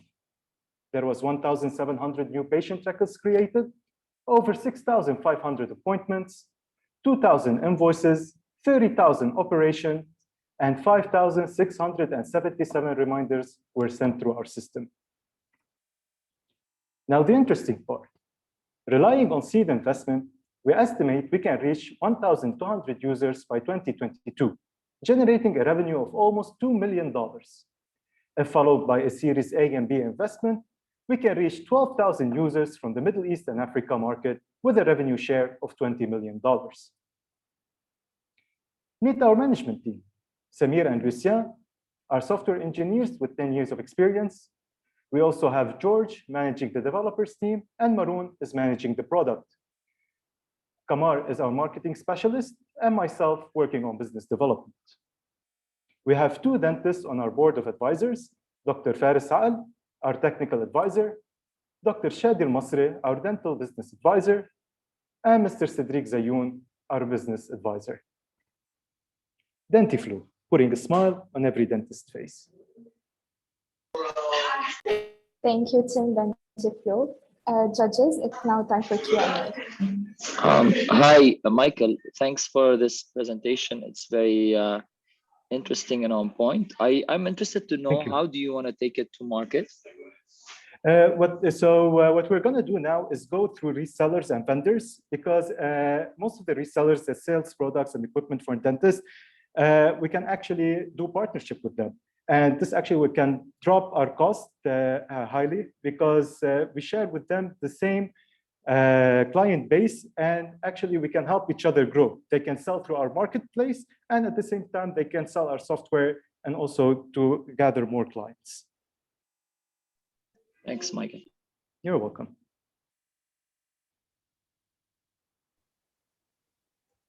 Hi, Michael. 2 quick questions also. On the dentist side, you have 120 dentists you mentioned, if I'm not mistaken, right? Correct. Okay. So, and you're generating revenue from the dentists. Yes. That's correct. Okay. So, but the business model is way bigger than that. It's the marketplace. So, would you be willing to offer the dentists a free membership in return for developing your marketplace when you receive the investment? This is the first question. I can ask the second question also. How many patients are currently using the platform as well? So we know that there are 120 doctors, but the users on the other side, do you have the number? Thank you. Yes, I do have the number. So to answer just quickly on the second part, it's now we have around 300,000 patients, actually electronic health record within our system. So that means they went through the entire operation and they did, the dentist actually inserted them into our platform, and this in the future are going to become part of our patient portal. So in the future, hopefully we can actually help patients to pay directly through our system. Also, if they need to check their operation, what the amount is left to be paid, and all of this information actually can go through our system directly. And can you please just repeat the first question, if you don't mind? So if you're pitching to an investor and they're interested in funding you, and since the business model is the marketplace, you make revenue from the marketplace rather than the membership, would you be marketing it for free for dentists to subscribe? At this point, we won't be able to do that. At this point, we can market it and follow this business model, but they will be also connected, both of them, because actually we're planning on working on the inventory side. So let's say the doctor actually reach a certain number of product that he's gonna run short of shortly. So what will happen, the system will automatically remind him and do the order for him automatically and all of these stuff by automation. So the doctor don't actually have to waste time on all of this. Plus, as our software, if you're saying if we can offer it for free, it's too valuable actually for dentists to be offered for free. You don't want to put like we worked hard on our product and our software, and it will actually help them make money. Imagine somebody's coming to you and telling you, "Oh, we're going to give you something for free to actually help you make more money." No. Does that make sense to you? No, because nobody believes in free stuff at the end of the day. But the real value in Dentiflow, it manages several aspects of their business in one platform. And I think $39 is not such a big amount to actually save them a lot of time and a lot of cost and actually help them within their business. Thank you. You're welcome.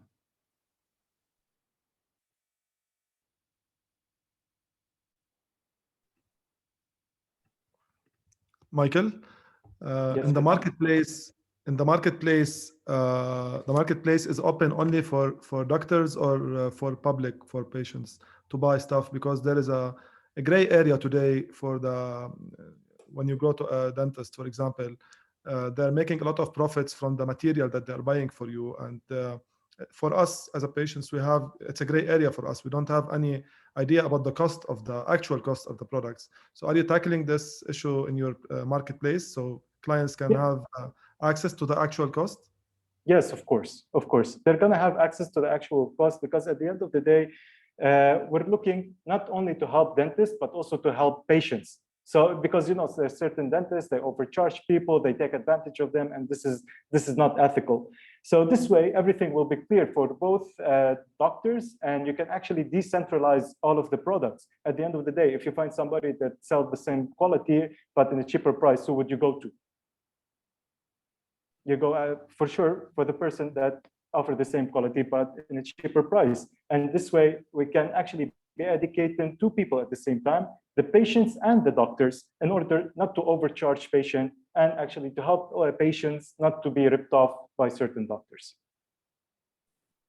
Thank you, team. Judges, you may now take a minute to evaluate.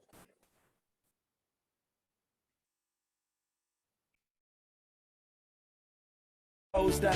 Don't let me pull my hose out, cause it's big, long, pink, strong. I've been known the times like all night long. Grab my hand, play this song. DJ, save my life, come on. Leave your fear back off the wall. Free your beats and pussy pop.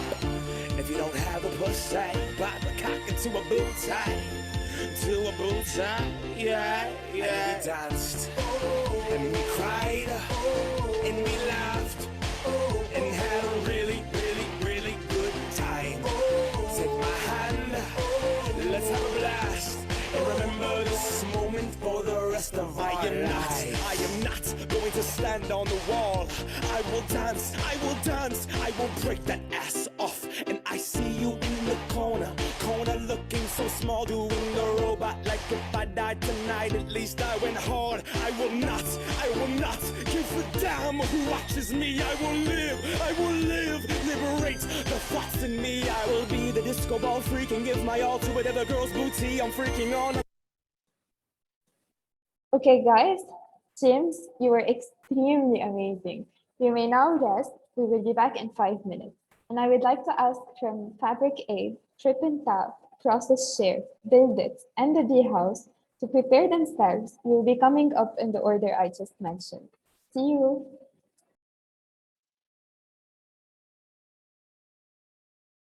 I'm not skeeting, no, it's just freaking hot. Alright, so I skeeted. I will not be a mannequin, no. The ego banish it. The roof's on fire, let's burn down the Vatican. I will moonwalk to Pluto in honor of Michael Jackson. In heaven he'll be saying that man is tired of dancing. Rip to the king, Michael Jackson. We learned it all from you. Dedicate this to the dance floor. Party out the sorrow till tomorrow morning happens. We pledge allegiance to the DJ. Put your hands up. And we danced, and we cried, and we laughed, and had a really, really, really good time. Take my hand, let's have a blast, and remember this moment for the rest of our. You see me looking at you from that bar right over there, but your friends are huddled up and they are hating on a player. I just wanna dance with you, get on the back of you, tip tap the boots, extract the truth. Dance with you, get on the back of you, dance, awesome. Oh, we oh, we oh, oh, we oh, we oh, hey oh, hey oh, hey oh, hey oh, oh, zibbity wee ba ba da ba ba, zibbity wee ba ba da ba ba. Go. Ladies, I just wanna dance with you. I just wanna dance with you. Come here. Go. Alright. I see you go. I just wanna dance with you. I just wanna dance with you. And we danced. And we cried. And we laughed. And had a really, really, really good time. Take my hand. Let's have a blast. And remember this moment for the rest of our lives.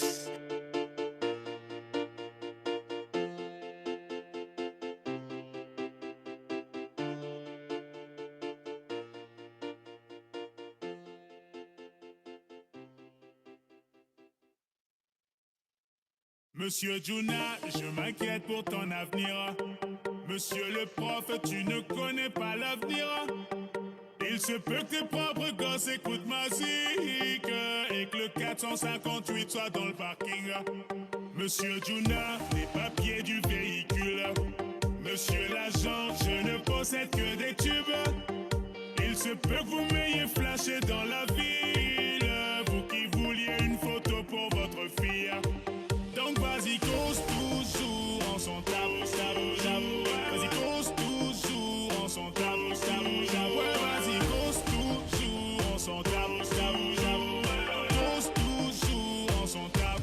Laissez passer, je vais m'en occuper. Laissez passer, je vais te faire oublier.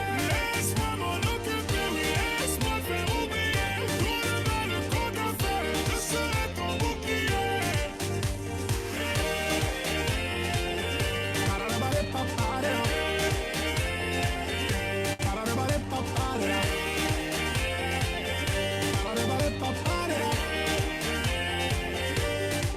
Monsieur Juna, veuillez baisser la musique. Allez dire ça à ceux qui sont bien sur la piste. Le DJ s'apprête à jouer le plus gros hit. Le Doliprane viendra te tenir compagnie.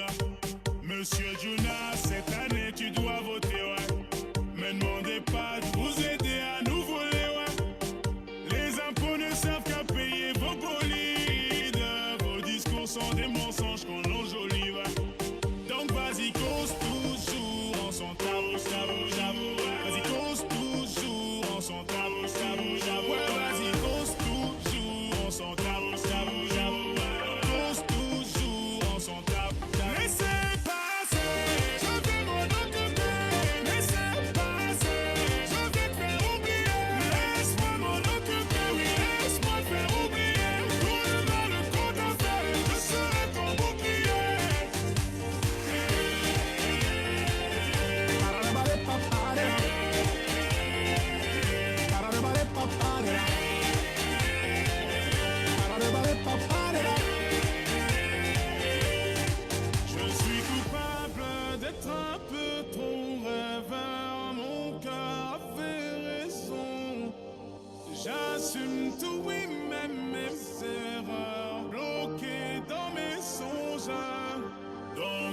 passerai trop le son. J'ai plus la raison, laissez parler le son. Gardez vos questions, je te passerai trop le son.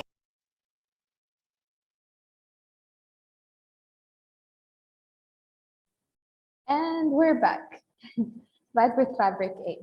Fabric A has developed a social and environmentally friendly sorting, collection, and redistribution value chain in the fashion industry that provides extremely affordable clothes to vulnerable people through a high volume, micro prices business model.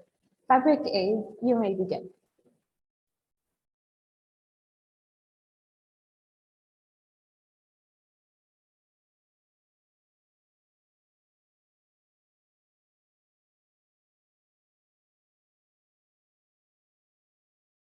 Omar, you are muted.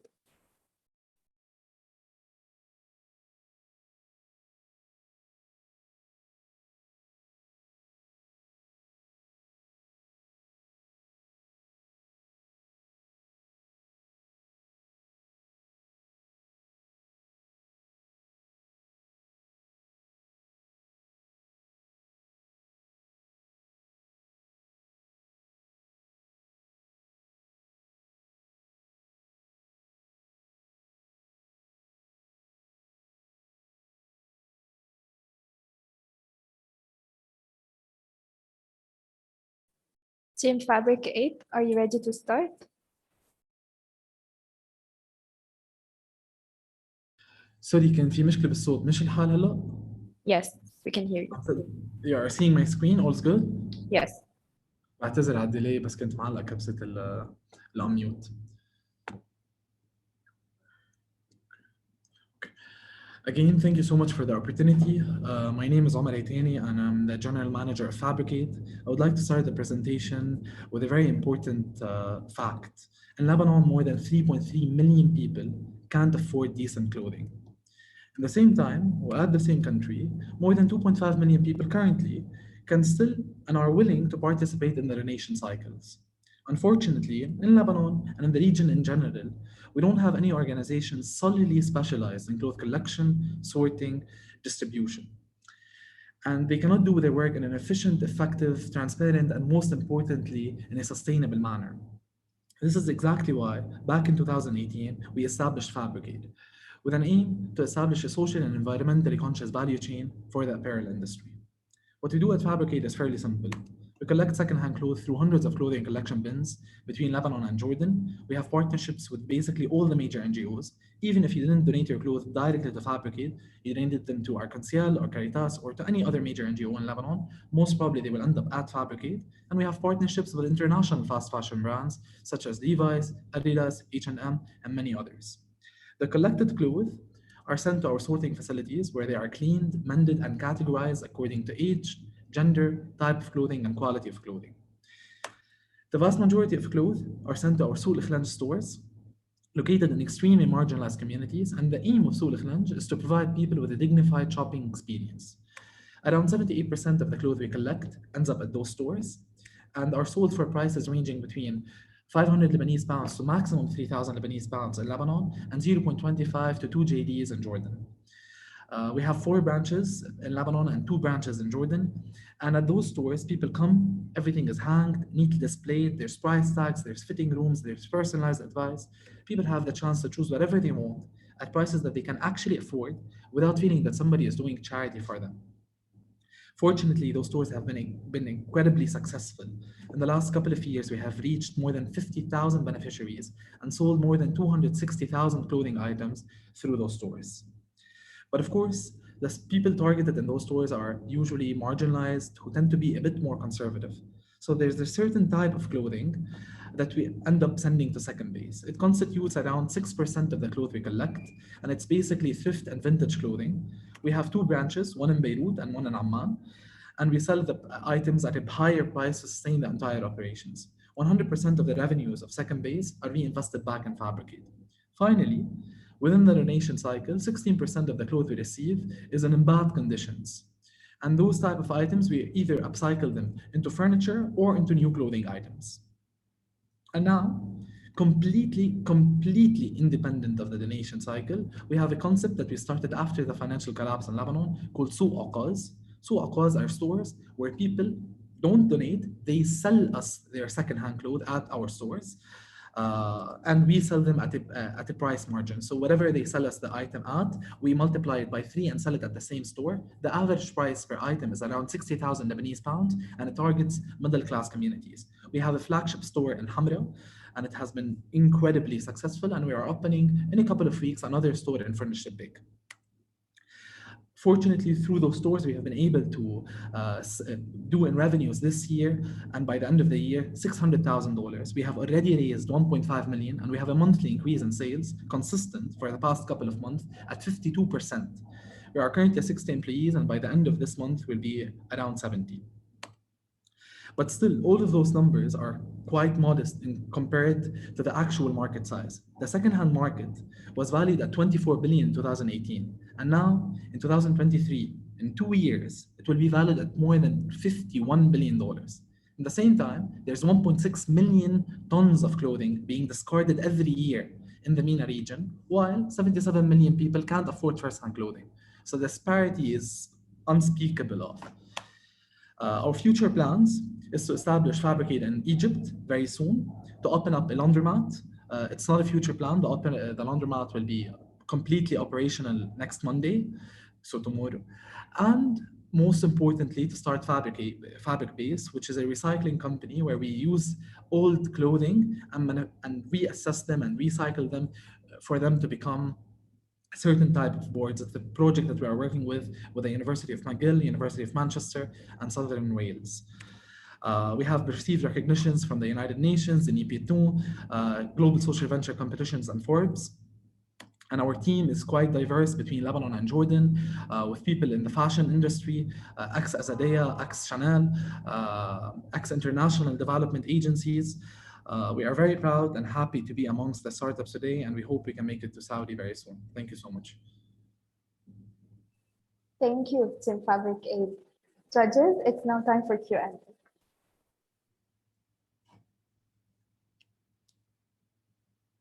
I'll take. I have a question. Amar, congratulations on this. Is a wonderful initiative. I remember how it started, and it's really good to see where it is today. That is impressive, and it's a good, beautiful success story for the impact that it has, but also more importantly for how impressive the growth has been. I congratulate you. My question is, why do you feel that you need to take this innovation and this service to the market by opening your own stores? Why not become a shelf on major brand stores and be able to sell through others so that you can have further reach? Or did I misunderstand you and you do actually have those plans eventually? And are you using those stores as a sort of a flagship for you to introduce the brand into the new markets? Thank you for your question and for the amazing feedback in the beginning. Sure, for Soul Khlanj, we need to be operating through our stores because the margin is subsidized by other brands. If we're talking about second base Su'aqas, it makes more financial sense because of the number of items we need to sell to break even and to make profit. It makes sense for us to have our own stores. While for Remade, the upcycling brand, we will never have a store for Remade. We always sell Remade through other stores. So for example, we have a store in Geneva, we have a store in Brussels, one in London and one in Amman, where we rent on consignment a small part of the store and we sell through it. It doesn't make sense for us financially to have our own stores for Remade, while for others, it makes so much sense. Yeah, but couldn't you align with outlet malls, brands for less and the likes, low end? Would it work in terms of margin? It wouldn't really لأنه in Su'aqas our prices are way less than the outlet stores. عم نحكي 60,000 while their prices are now around 250 and 300. For second base, it's all about the experience. يعني you come into the store, it looks like an amazing boutique, yet you are buying an item ب 150,000 lira. So in second base, we have a tailor inside, we have a lot of certain type of music, a certain type of catering. The aim is to provide people with a boutique experience. To provide this experience, it needs to be through our own stores. Why our insistence on having of this experience? لأنه this is what is attracting customers with changing the perception of second hand. يعني يمكن بلبنان في وضع اقتصادي صعب, that's why people are tending to buy second hand. But we are having immense success in second base Jordan simply because of this experience. I see, that makes perfect sense. Thank you, Omar. Hi, Omar. I have a question come in. Hope all is well. What sets Fabric Aid apart? We see sometimes two bins next to each other, and this leads to the more important question and relevant to the competition is Egypt. I think it's very interesting. And why would Fabric Aid be the right brand for the Egyptian market? Sure. So in Egypt, there's two parts for your question. In Lebanon, we have several other entities in the market collecting clothes, whether Benin or Conseil. There is also some certain municipalities in the south collecting their own clothing. But all of those organizations, big portions of their items are sent to Fabric Aid, with an exception of one organization, but still we are developing partnerships with them. People don't need to donate their clothes directly to Fabric Aid for the model to work. Right now in Jordan, we have a very small amount of bins for Fabric Aid, but the biggest amount of bins are by Bank al-Malabis. Our technology and our advantage is in our technology and the way we sort and the way we distribute the items. Collection can be 100% by other entities and other partners, and that's why in Lebanon we are no longer that aggressive in installing clothing collection bins, because other entities who are installing clothing collection bins are feeding into our supply system. When it comes to Egypt, the entire value chain is not working. So in Lebanon, there's a good supply system, there's a lot of bins, but there's no sorting and there's no distribution. We came in. In Egypt, there's no clothing collection bins, no sorting and no distribution. So we are going there to satisfy the entire value chain. When we came to Amman, collection was amazing by Bank al-Malabis. It's a charity by His Highness, but distribution and sorting was a terrible issue. And now we have substantial partnerships with them to solve those issues in particular. And they are very tough to be solved by a traditional NGO. They really need technology, advanced startups, and entrepreneurial spirit to be able to commercialize it and make it financially sustainable, and the same way, quite impactful. Thank you, Team Fabric Aid. I'm sorry, I'm afraid the time is up. Judges, you have 1 minute to evaluate the team, and I would like to ask from Team Triple Tap to get ready, please.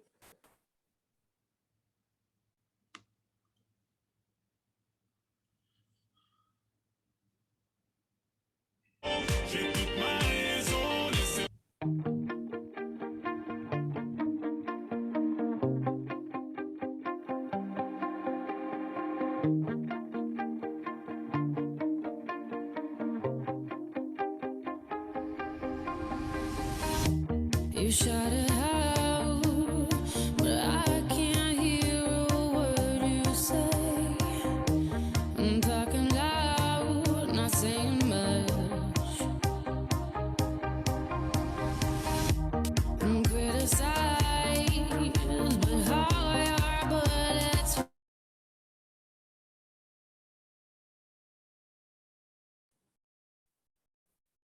Okay, Team TripNTap, I think you can now show your screen. TripNTap is a website and mobile application that links outdoor seekers and tour operators by building a community that contributes to a sustainable world. Tim, you may now begin. Thank you. So hello and welcome to TripNTap, a platform and community for outdoor seekers and adventure travelers that drives the best of outings in the MENA region.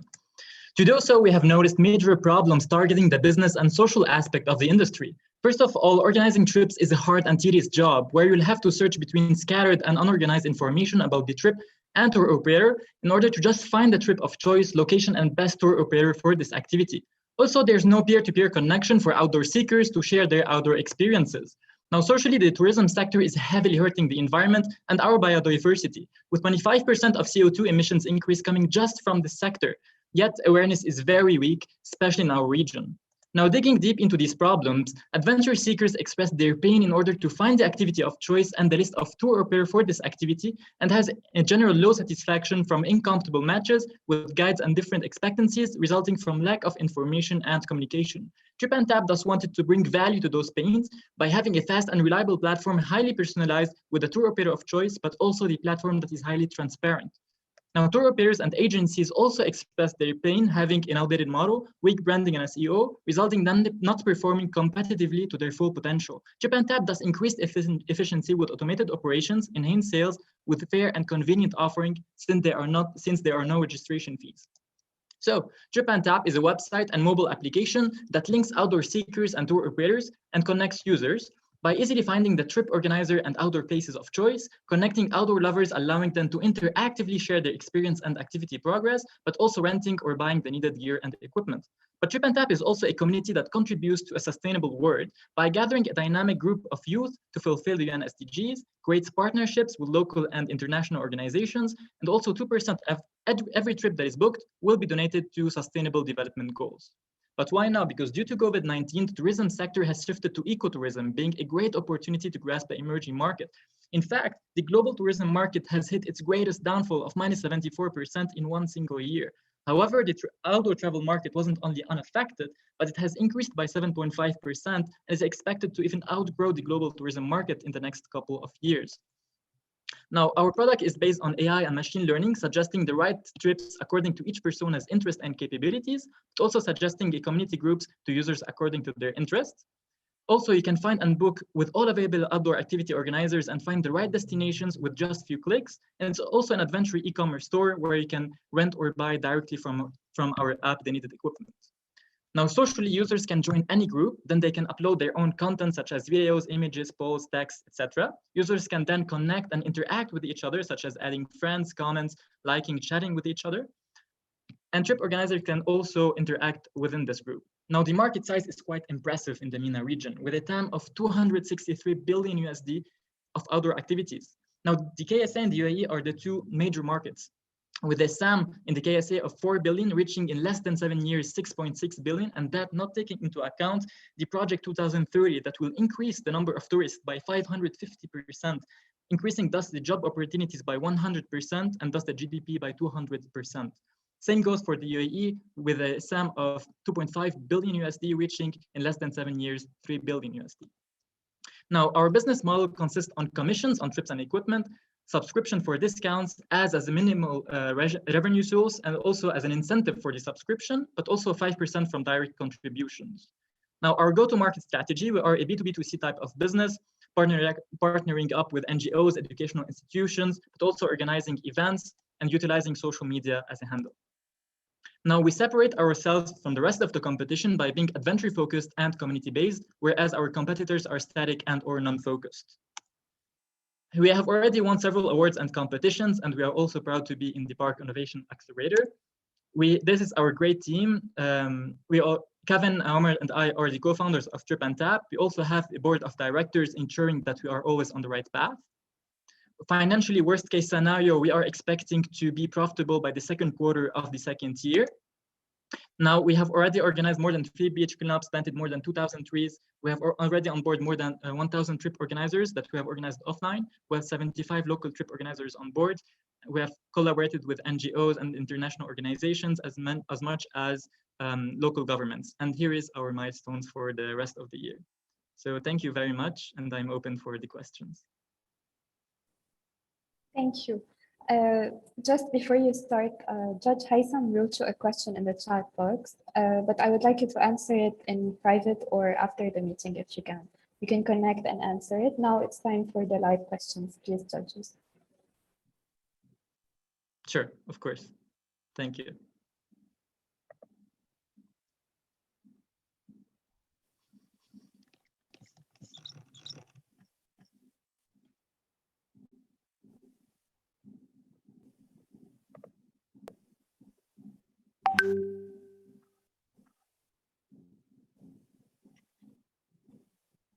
Judges, are there any questions?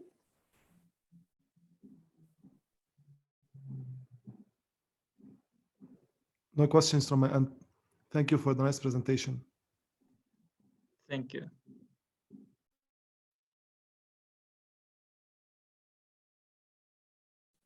Okay, judges, if there are no questions, you may take a minute to evaluate the team. And I would like to ask from Team Process Share to get ready. Nothing to lose, far away, ricochet, you take your aim, far away, you shoot me down, but I won't fall, I am titanium, you shoot me down, but I won't fall, I am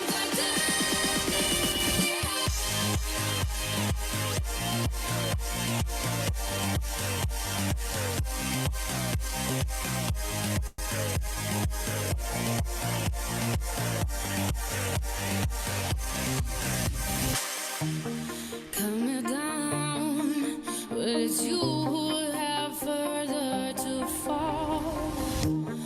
Ghost town, haunted love. Raise your voice, sticks and stones may break.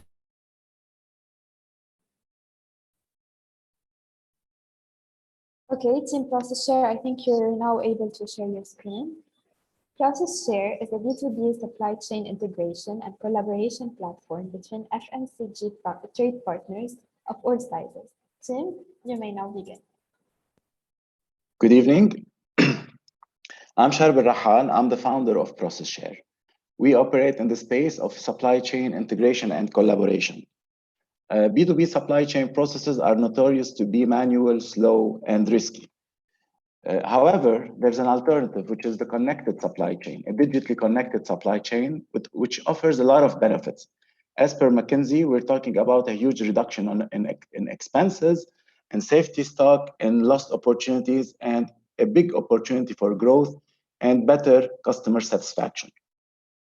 So what's keeping organizations stuck in this old traditional isolated model? Many barriers, mainly related to data quality, complexity of integration, skills for the business users to understand technicalities, and skills for the technical team to understand business language, and also resistance to change. All these challenges exist in each and every business. So, and every integration technology out there has a lot of prerequisites when it comes to data compliance, as well as skills and level of integrations within operated applications in order to properly deliver this B2B integration. So there's a huge untapped market. We're talking about more than 70% of transactions are still occurring manually.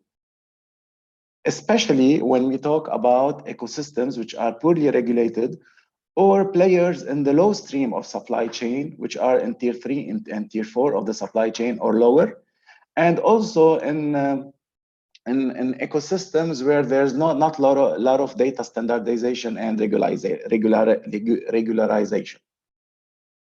So what is Process Share? Process Share is a disruptive supply chain integration and collaboration technology that transcends application that transcends data governance requirements, as well as application integration complexity, and delivers integration for.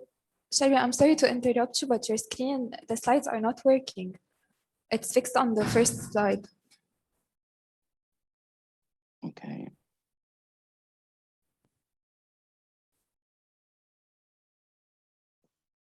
Sorry for that. I don't know why. I'm using the web-based web client of Zoom because I think you can try sharing your screen again. I will do that.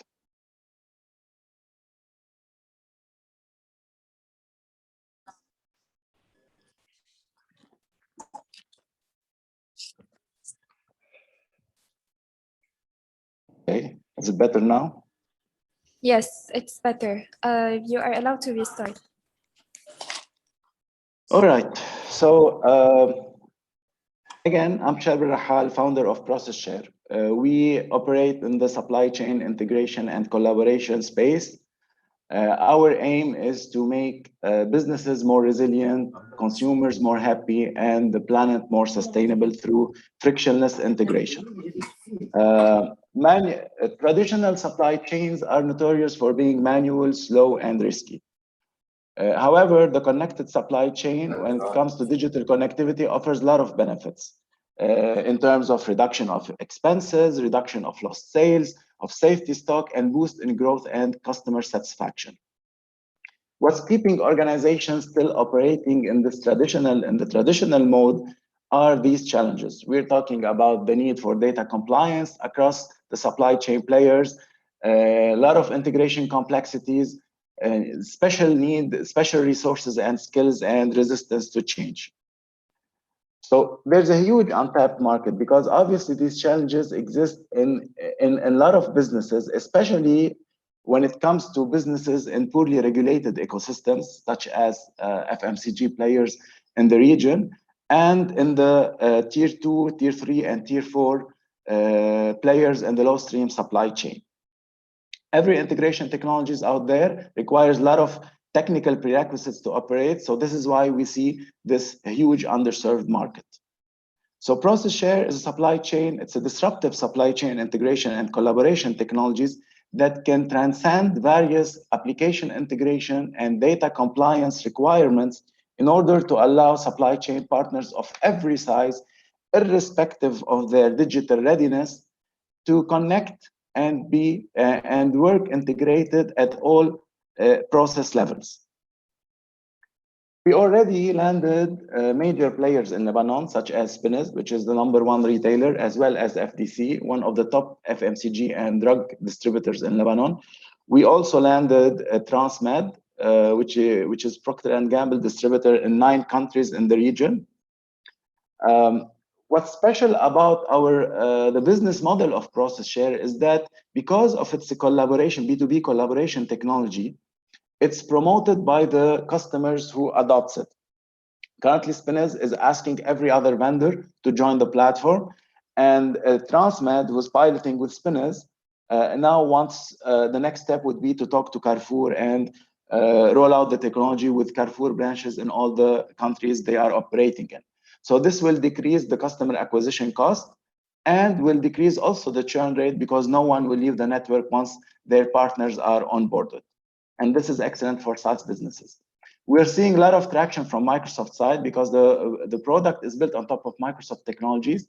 And once hosted on Azure, Azure will become like the infrastructure for supply chain collaboration for all these major players in the region. So Microsoft are introducing us to their resellers in different territories, and they are also willing to fund the POC in every territory we are accessing.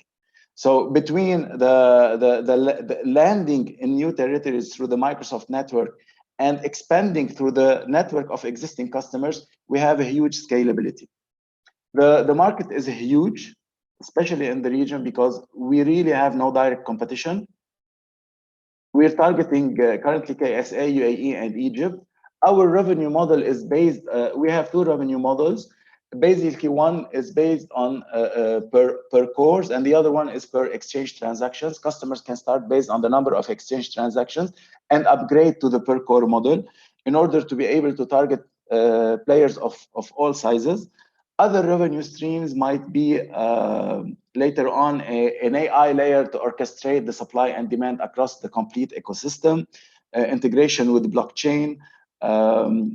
We can also use integration with payment gateways and third-party logistics to increase the monthly subscription. The team is constituted of experienced people in business applications, sales, communication, programming, and FMCG. We're at the seed stage. We're asking for $600,000 in order to fuel our expansion in the region. Thank you. I'm ready for your questions. Thank you, Team Process Share. Judges, you may go into Q&A, please.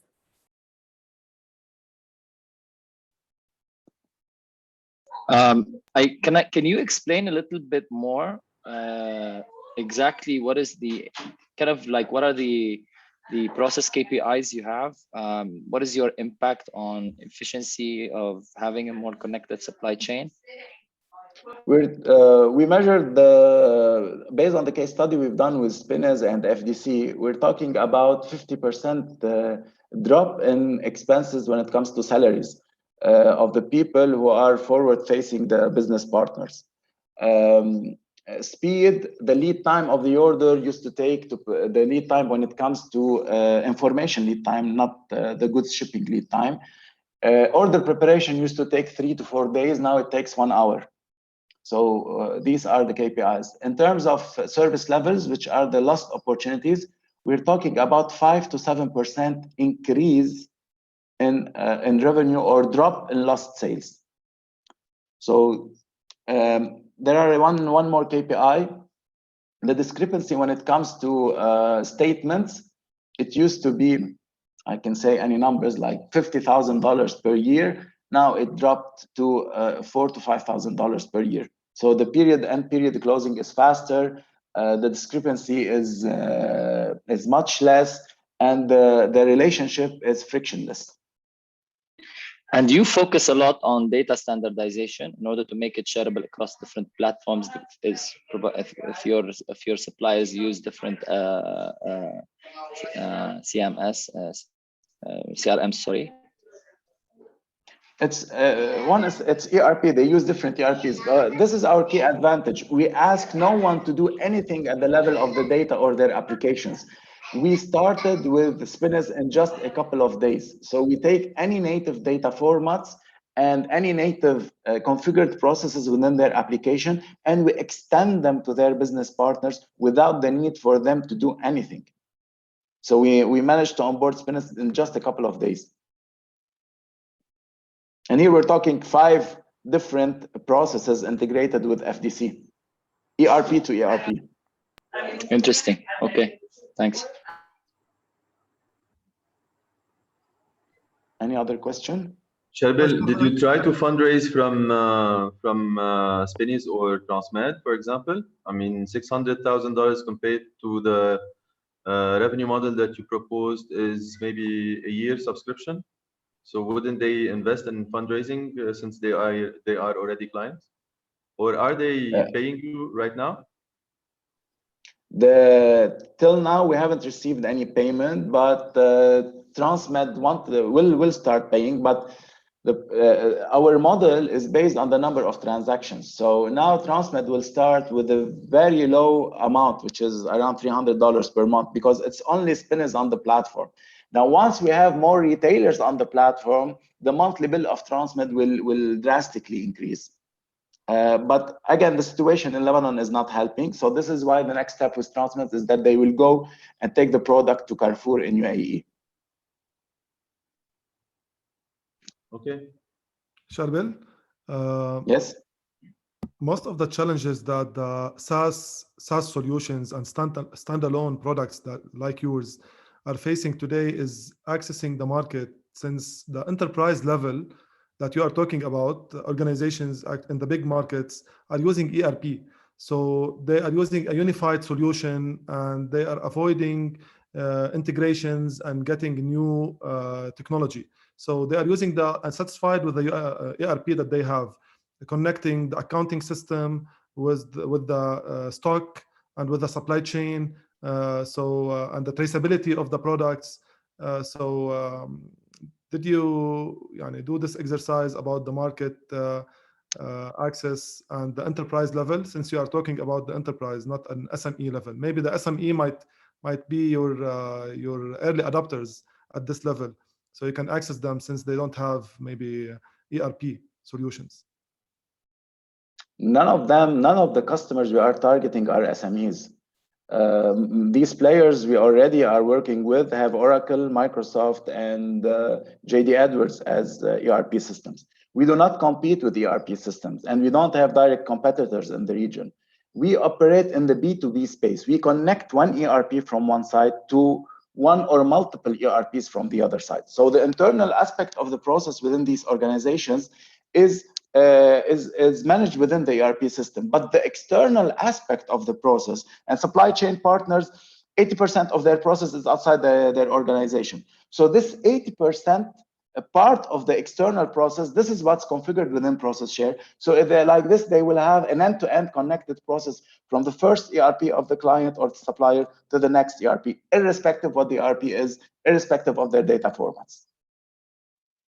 And by the way, this is something we are proud of, that yes, we are an enterprise solution and we didn't start from the bottom up, but we're starting from the top down because of this networking and influencing effect. This is all because there's no really direct competitor. Like everyone, when they see the solution, they are really impressed. And they didn't see something like that. Okay, thank you. Thank you. Thank you, Shelby. Thank you, judges. Judges, you may now evaluate the team. And I would like to ask from Bildit to get ready, please.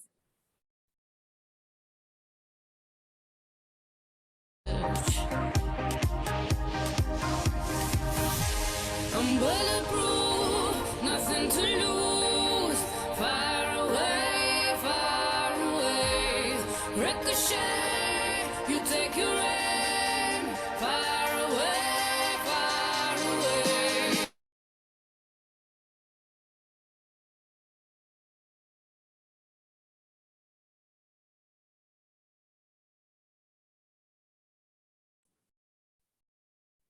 Buildit is a construction educational toy.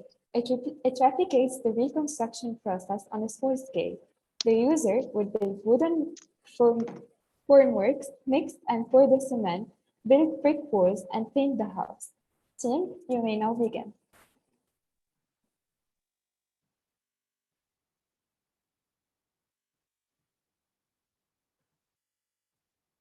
Hello, my name is Rayan, and I'm the co-founder of Buildit. Throughout our years at school, we never had the chance to really experiment what we were learning. We never had the space to create, to imagine, or even to try. There was always right or wrong.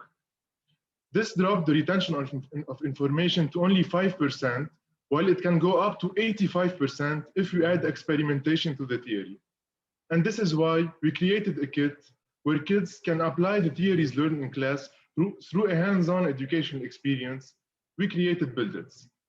Buildit is a construction educational toy where kids can dream, design, and build their own house following the real construction process and while using real authentic mini tool. I will show you now a small demo. If you can please put me on speaker view. So first of all, the kids will build the wooden molds where they will put the cement. They will then install the steel structures and they will do the cement mix. So they will pour the cement, they will mix it, and then they will pour it, just like we did for these 4 columns before. After that, they will leave it. I didn't pour the full column, the full slab. So after that, they leave it for 20 minutes to dry, and they start building the brick walls. So they use the mini trowel and the mini brick.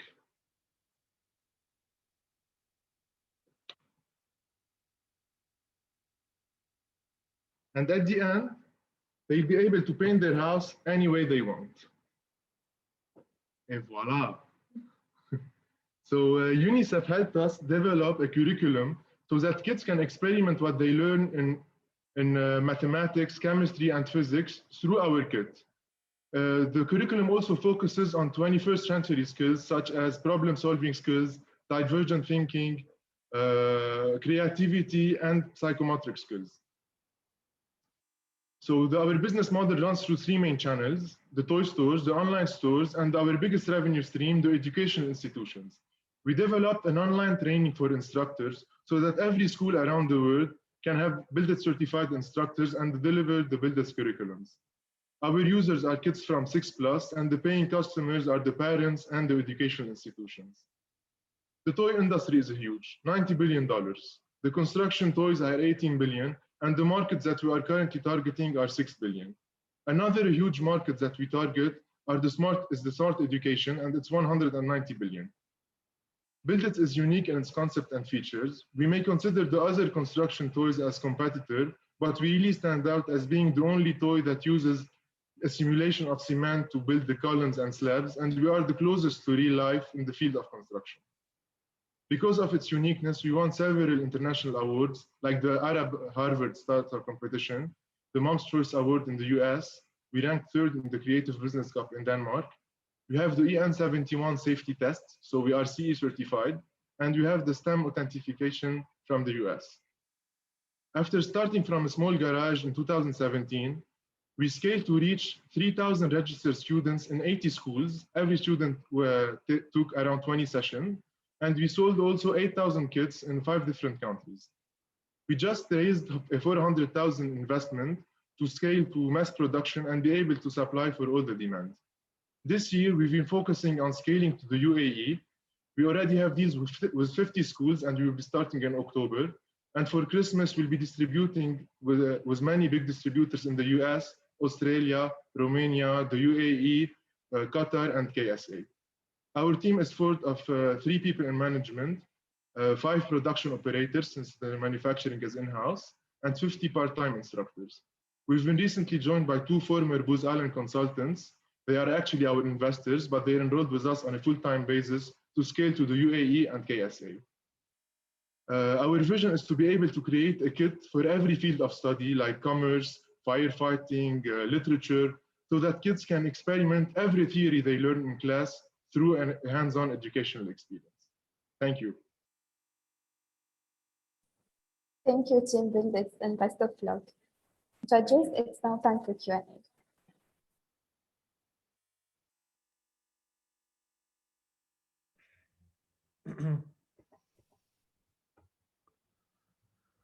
Hello, Ryan. Hello. Sorry, are you an engineer, by the way? Yes. Okay. By the way, the STEM economy is a growing economy in the education. And are you considering virtual learning on the same products, but virtual learning? Okay, so The first question. The second question, there are a few other, not competitors, but initiatives that are doing the same in Lebanon. I didn't find them in your competition. They are not into cement, but wood more. So you need to make more research locally. Okay. Thank you, Haitham, for the questions. Regarding all our competitors, usually they are into robotics or into the architecture design as a concept and using wood and cardboard. These are in Lebanon. To talk about the virtual workshops, we started doing them in the UAE this year because of the COVID, but it's much more interesting when it's live. So we are switching back to live workshops next year. Thank you.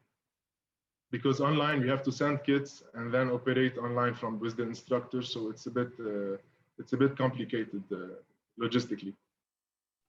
I mean animation maybe. Anyway, we can explore. Okay, thank you.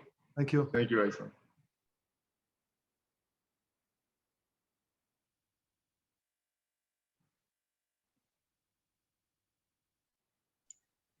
Hello, Ryan. Hello. Just I'm curious, what is so special about cement that makes you so different from the others? If you can explain more, I didn't get that. Okay, so Buildits replicates the exact process that happens in real life. So the main things that happens is that they build the wooden molds, the wooden formers, and then they do the mix and pour it. This is actually why we started Buildits, because the feeling of pouring the cement and creating a structure from the powder and the mixing is really, it was really enjoyable for me. And then when we tested it with Kit, it really provides a boost of adrenaline, if you want, of touching, of feeling the material, different than what happens online.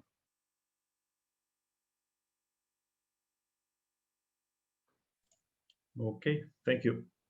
Thank you.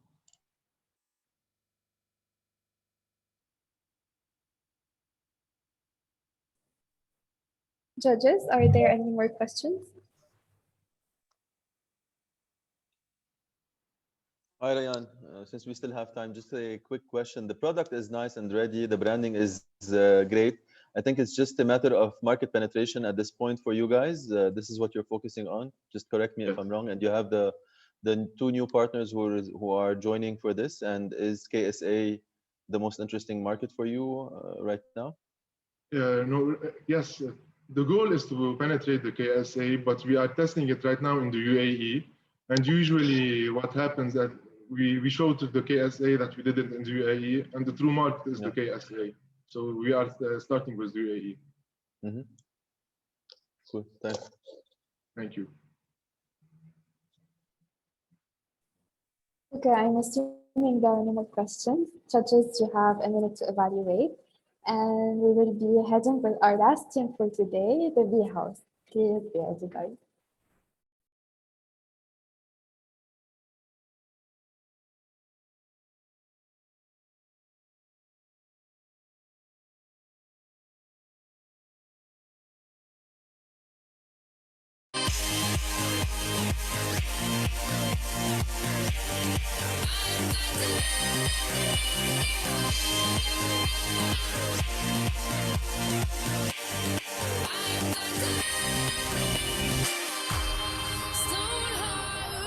Machine gun, firing at the ones who run.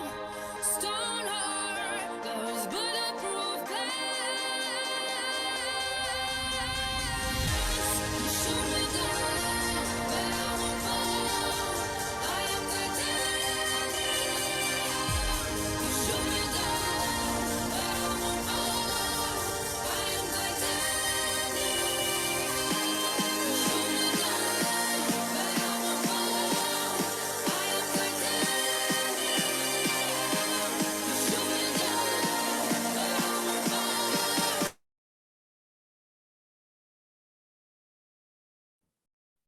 I think you're now able to do so. So let me introduce you. The V House developed a hardware IoT solution and a mobile application that helps beekeepers remotely monitor, manage, and optimize honeybee colony production. Jim, you may now begin.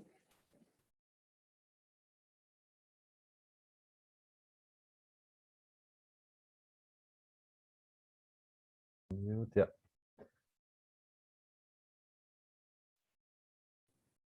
Yes, I can't hear you. Can you hear me now? Yes. Can you hear me now? Yes, yes. Okay, hi. For your patience, my name is Yazid Bustani. I'm a co-founder at the Bee House. We're a company with a name to empower beekeepers by integrating technology into beekeeping and creating a connection between the bees, their beekeepers, and honey consumers. Not to quote Einstein for 1,000 times, but he emphasized the importance of honeybees to humanity. I will just state a couple of facts. As pollinators, honeybees increase the agricultural yield by 30%. Apiculture creates a valuable income to rural societies, specifically for women. On a daily basis, natural honey is the perfect replacement for processed sugar. And recent studies prove that apitoxin can treat some types of breast cancer in women. Now, the problem is mainly faced by beekeepers. They suffer from colony loss, mainly due to disease, theft, and low-performing queens. They also suffer from low productivity that is due to poor site selection, poor breed selection, and sudden changes in the weather. And they also suffer from limited market access. We're talking here about a lack of proper marketing and branding and a lack of know-how in digital marketing. So in order to tackle these issues, we have integrated a digital solution into the traditionally used beehives. Even when he's away, a beekeeper can monitor his hives by installing our hardware. He'll be able to manage his apiary through our intuitive application, and he will optimize his honey sales through our online platform, Honey Sales. Our products will reduce colony loss, reduce operational cost, increase honey quantity and quality, adding up to 25% more profit to the beekeeper. Put in numbers, an average apiary of 40 hives produces $3,000 worth of honey per year, which adds up to $9,000 in 3 years. That's a normal apiary. If a beekeeper uses our solution, he will be able to double this number and make a 5,000 profit on the third year. Keeping in mind that if he's not protected against theft, he might lose all his apiary, which is worth $12,000. Our complete solution is focused around the beekeeper. He will be notified of any attempt of theft through the application. On the platform, he'll be able to create his own profile where he will share his experience, his story, and he will highlight the process through which he is making his honey. Also, the platform will give him better exposure to better educated honey consumers. Our revenue model consists of two main streams, hardware sales and a renewable subscription fee on one side, and a cut of honey sales from the platform. We have approached from a bottom up. It's almost $500 million in the MENA region. Our SAM is 254 million, and we're looking at an obtainable market of 40 million. We intend to establish ourselves in Lebanon. We already have a functional MVP, and this year we worked on the version 2. We will be launching our platform by the end of the year. We intend to expand into Qatar by creating partnership with the local beekeepers, and from there into KSA and UAE, and into the MENA region at the later stage. There are plenty of other competition in the market. What makes the Bee House stand is the affordability of our hardware, the intuitive use of our application, which is available in Arabic, and the platform through which a honey consumer can directly buy from the beekeeper. So it's an integrated solution that serves the beekeeper. Due to the pandemic and the current situation in Lebanon, we had to delay our fiscal plan. We intend to have 10 beekeepers on board by the end of the year, and we have a target to have 60 beekeepers on the platform who have bought our hardware by 2022 for a total revenue of almost $200,000 from the second year. We started as an idea in August 2019, and we joined Agritech in batch 3. By July 20, we had the functional MVP and mobile app. In September 2020, we sold 10 pre-orders to 10 different beekeepers. By November, we had installed our first demo system for a group of beekeepers. In February 2021, we developed our V2 for mass production. And in Q4, we'll be launching our mobile, platform, honey sale platform online. And we want to create new channels in order to reach the GCC market by 2022. The money we're asking for will be mainly focused on R&D, mass production of our first batch, and to market the online platform in the GCC area. We have already a registered company, and we intend to hire local talents on contractual basis in order to achieve our aims.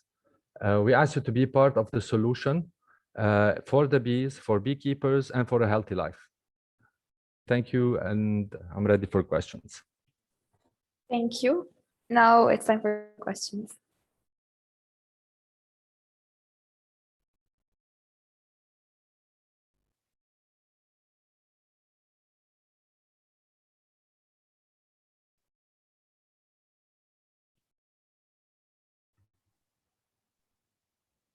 Hello.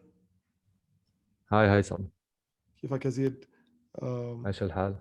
I remember I met you and your colleague Beritek, and True. you were working on the prototyping and MVP. So my always question to such initiative on how did you validate the performance? You were mentioning that the performance will increase, the productivity will increase. Do you have valid validation about that? So you can convince the beekeepers and about the productivity. Yeah. The e-commerce thing is good, but we're talking about the accuracy of the product and the performance.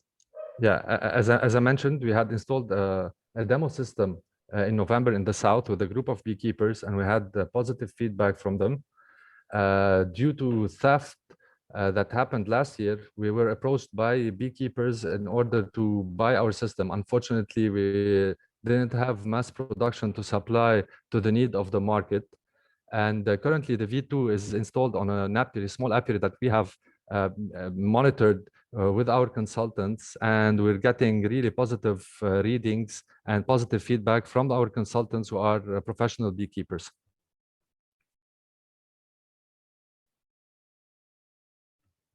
Thank you.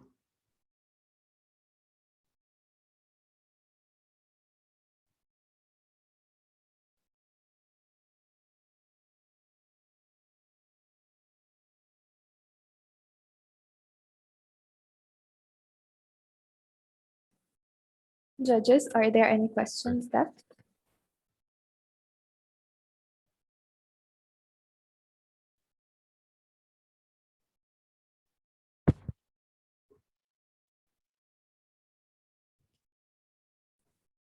So I think that's a wrap on our questions, and that's a wrap on our startups as well for tonight. Congratulations, guys. You were really beyond amazing. Your ideas are simply incredible. Judges, it's now time for the deliberation. You may now take around 15 minutes. And teams, we will take a 5-minute break, and I will be back to ask you some questions. See you. I'm gonna give you my heart, 'cause you're a sky, 'cause you're a sky full of stars, 'cause you light up the park. I don't care, go on and tear me apart. I don't care if you do.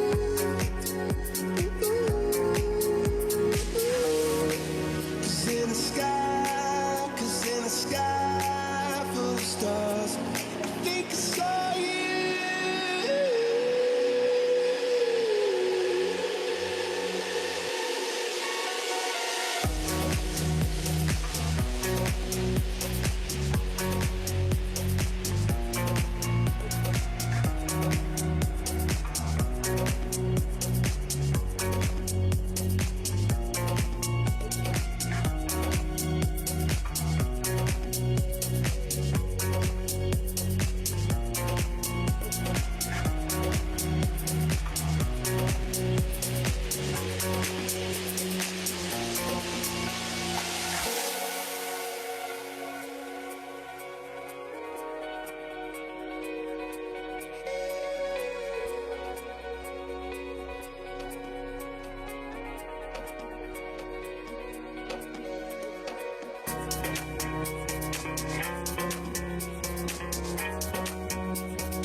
You're a sky, you're a sky full of stars, such a heavenly view.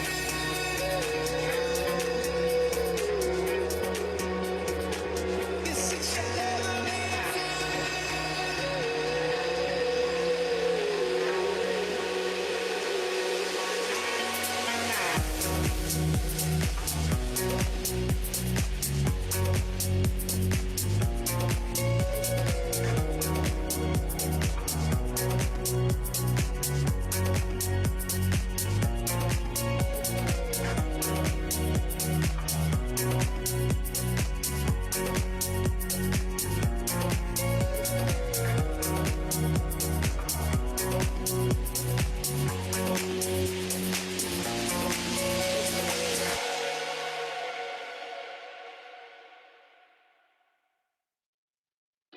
I'm Austin Allison, editor of Campaign Middle East and host of the Hala Links podcast. In our next episode, we're talking events and experiential. How has the industry coped with lockdown and what will it look like when it comes back?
Okay, guys, is anyone still here with me?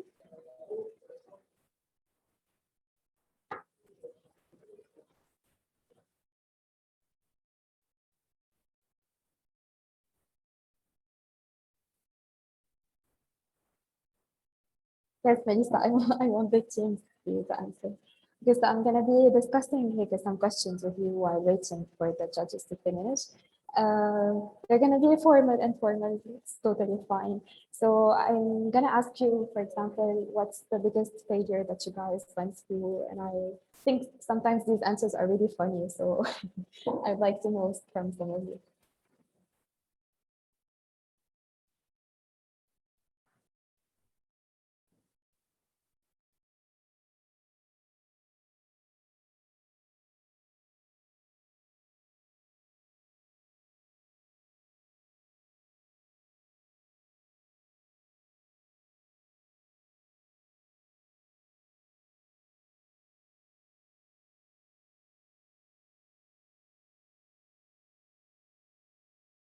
I think if someone is trying to talk, I can't hear anyone. I think you're muted, guys.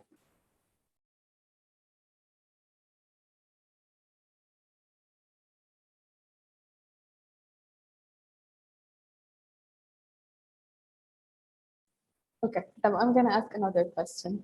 How did you guys form your teams? And I know it's really, really hard to form a team of people who are really cohesive together. So let me know. I know you're great success stories, all of you. I'd like to start because I love the story of how we set up our team. So Marie is my co-founder, and Rida, who actually works in the XIE, was the person I started Counsela with. Along the road, Rida decided he feels maybe it's better that he doesn't continue with Counsela, and back then we were called Dr. Leda. I remember we were at a book event at university. I like books, but I did not really like the theme back then. And I remember meeting Marie, and I was telling her, I'm looking for a psychologist to join. Do you know someone? She's like, I'm a psychologist. I'm like, okay, can you look for someone to join? And I remember that Rida walked in and he said, no, Marie should be the one to come. We started working, and I remember we once had a huge fight, and we stopped working on the startup for a year. And then a year later, I called Marie randomly and I told her, listen, we did like a lot, and I don't want us to stop. She agreed right away, and we started working. And since then, we shared an amazing, lovely friendship. And everyone who works at Counsela is someone who we know from university or from personal and professional connection. It's a really interesting story, Lana. For example, in my case, each course we take that has to form a team, it's really hard, especially virtually, because everyone, agrees to disagree on the idea, and you just have to get someone who is interested in your idea or to compromise, and it just doesn't work. So I'm thankful to have at least two people who share the same thoughts and same ideas as me, but they don't agree together to form a team. So we're still on it. No, we used to have a lot of problems when it comes to team dynamics, but we really did put a lot of efforts, like because now we're not like a huge team, but we're not a small team either. And we try as much as we can to make it feel like a family, because we don't want anyone to feel bad or to feel upset. We want everyone to just feel like, okay, you can talk to us about anything. We like to make sure that everyone gets the psychological support they need. And we have rules, like whenever someone is angry, they can't scream. They just shut up until they feel calm and are able to communicate slowly. And we try as much as we can to understand everyone. But I do believe friendship is key here, because if we weren't like friends with each other, this would not happen if it was purely professional. I think حتى لأنه your subject really targets relationships as a whole. And I think it's a problem that people come to you and talk about. So I think it would be, useful for you not to be together. Yeah, we actually have a counselor on the team whose job is to make sure that all the team dynamics are right, everyone is feeling good. So I'm gonna ask you, since you're the only ones engaging with me. Sure. I was looking at your sites and everything. So how does someone pay to benefit from your services? Okay, so we have different options. There is the online payment option, which is the very straightforward one. But some people do not, a lot of our clients are sometimes paranoid of sharing their information online. Like, what if they stole my card? What if they did this? What if they did that? So we have the Western Union option, and we have the wire transfer option, and we even have cash if we have someone in the country where they're trying to send the money from. Yeah, it's really nice that you have everything covered. Good luck, guys. So, is there any other team who would like to engage? Tell us a story about how they started, their team, anything. Just feel free to share. Yes, I can go. Yes. Okay, so I was working as an examiner laser specialist. In examiner laser, we study the light properties, and it's something complicated. I noticed that there are some light properties are not used in the solar panel. So the solar panel on a commercial level. So from there, the idea started, and I quit my job. I started an entrepreneurship road from around 2014. And it's paying back, it's very tough entrepreneur in this part of the world, but we are passing it. And my team is myself and my wife and our friend. So we have been working on many startups in digital marketing, in education, and also clean energy. I think the topic is quite interesting, by the way, because I remember when we were in school, they used to talk about this, like, about solar energy and about how important it is to learn. And every time we had to, do a project about it, it just died. No one continued. And I really think I personally really like everything that's sustainable. And this is why I wanted to hear from some of you, because everyone tackled, I think, this issue somehow.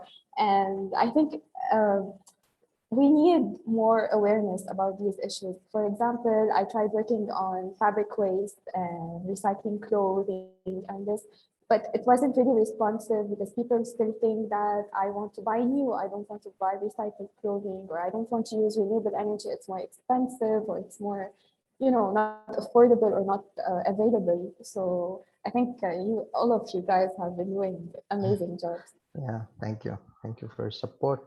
Thank you.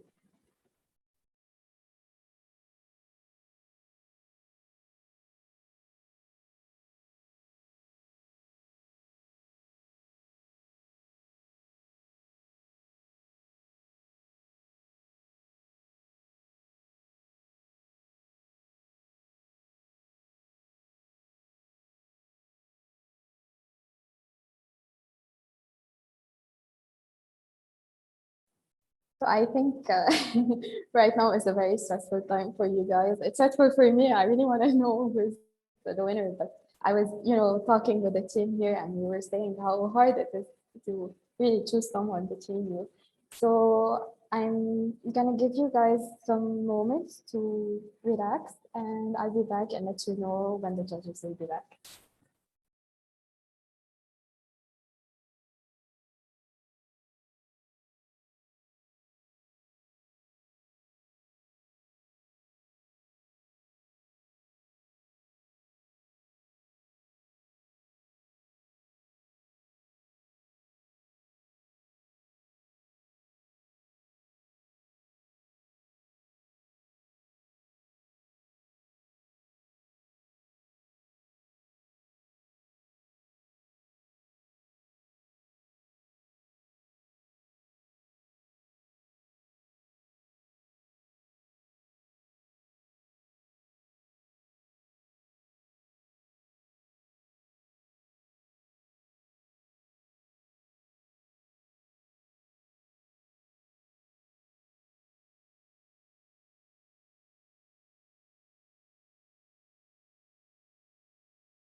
I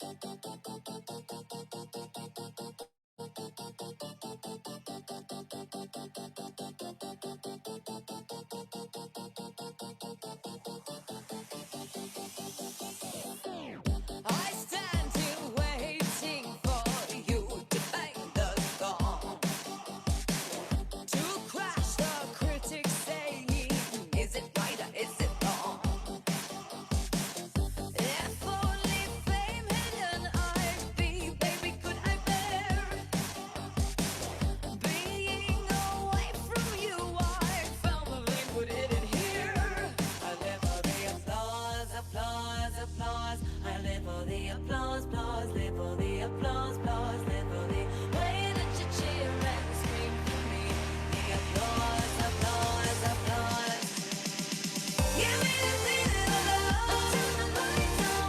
Put your hands up, make 'em turn it on. Give me the feeling of love. Turn the lights on. Put your hands up, make 'em turn it on. Make it real now. Put your hands up, make 'em turn it on.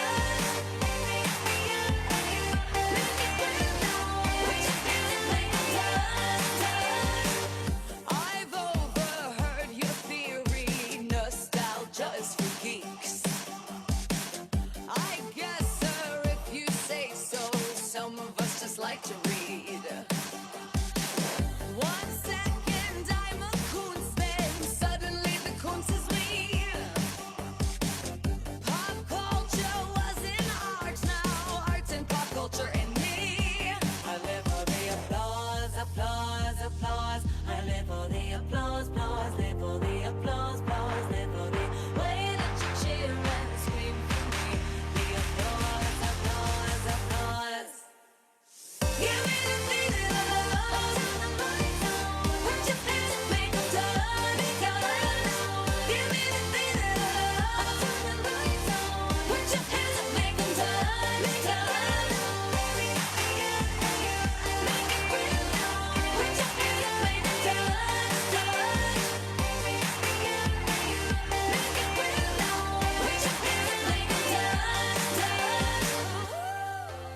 Touch, touch, touch now.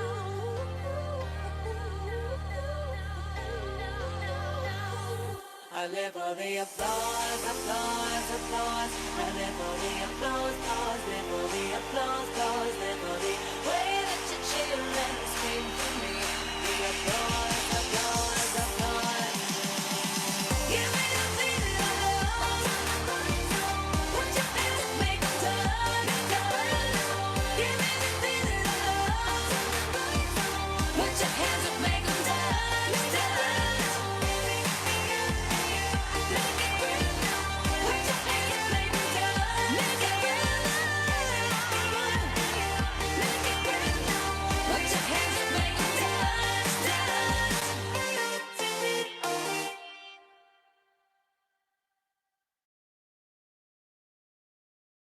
Cigarettes in tiny liquor bottles, just what you expect. Inside in New Balenciagas. Cigarettes in tiny liquor bottles, just what you expect. Inside in New Balenciagas. Cigarettes in tiny liquor bottles, just what you expect. Inside in New Balenciagas.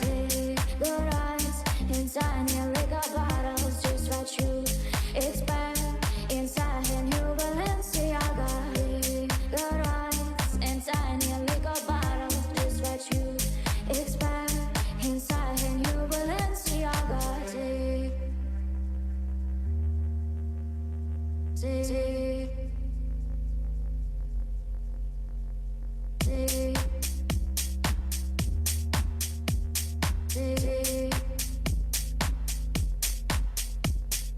Cigarettes in tiny liquor bottles, just what you expect. Inside a new Balenciaga.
I caught it bad just today.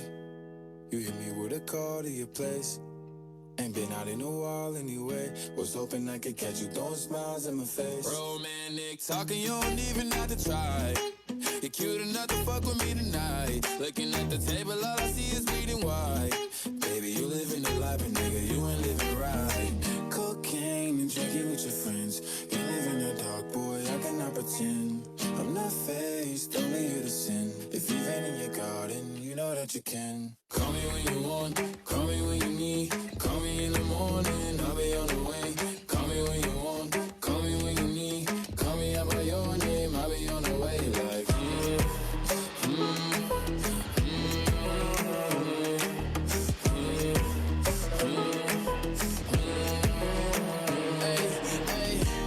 I wanna sell what you're buying. I wanna feel on your ass in Hawaii. I want the jet lag from fucking and flying. Shoot a shot in your mouth while I'm riding. Oh, I mean, a sign of the times every time that I speak. A dime and a nine, it was mine every week. What a time and a climb, God was shining on me. Now I can't leave, and now I'm making hella Italy. Never want the niggas that's in my league. I wanna fuck the ones I envy. I envy. Cocaine and drinking with your friends. You live in the dark, boy, I cannot pretend. I'm not faced, only you to sin. If you've been in your garden, you know that you can. Call me when you want, call me when you need. Call me in the morning, I'll be on the way. Call me when you want, call me when you need. Call me out by your name, I'll be on the way. Like, call me by your name. Tell me you love me in private. Call me by your name. I do not care if you're lying. I wanna get them,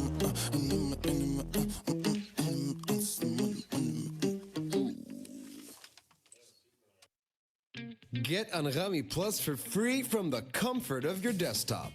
Go to play.anghami.com now and enjoy your music restriction-free. Offer valid for a limited time only.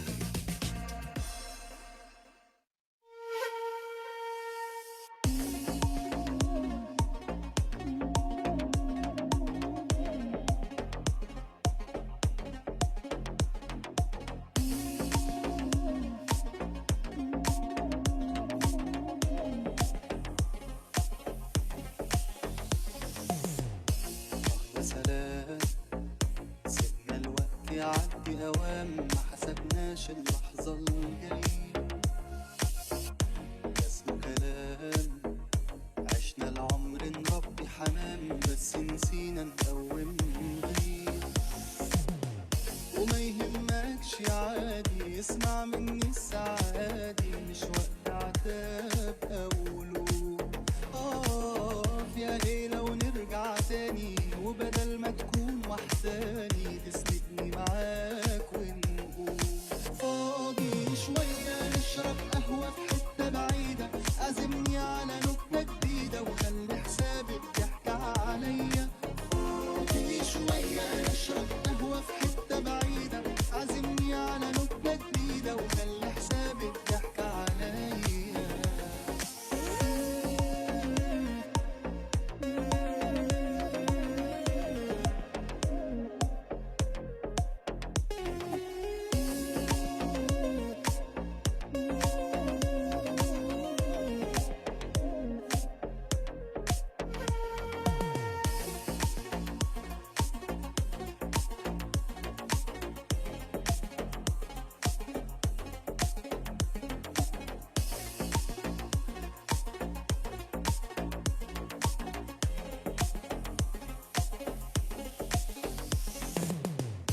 احنا يا دوب ملحقناش نقرا المكتوب علشان نلقى هموم وقاسية ده اسمه كلام عشنا العمر نربي حمام بس نسينا نقوم غير عارفك مشغول الايام دي ما انا زيك بس عندي حكايات صعبة اخبيها واتمنك داري بحالي مذاكرني وعارف مالي استني عشان احكيها فاضي شوية نشرب قهوة في حتة بعيدة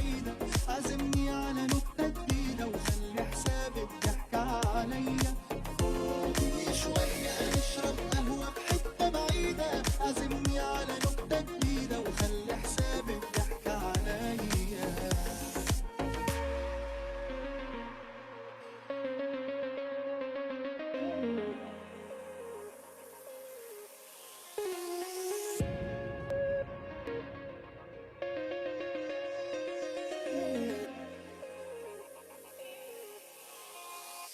موج الدنيا اناني وعالي وانت لوحدك وانا لساني، عمر هعيش معاك لو يوم. ماشي براحتك بس راهني على يوم منك وسنين مني انك ما بتعرفش تعوم. وما يهمكش عادي اسمع مني السعادي، مش وقت عتاب اقوله يا ايه لو نرجع تاني، وبدل ما تكون وحداني تسندني معاك ونقول فاضي شوية نشرب قهوة في حتة بعيدة، عزمني على نكتة جديدة وخلي حساب الضحك عليا. فاضي شوية ده انا وحشاني القعدة معاك، وان ما قدرتش تيجي معاك هستناك المرة الجاية.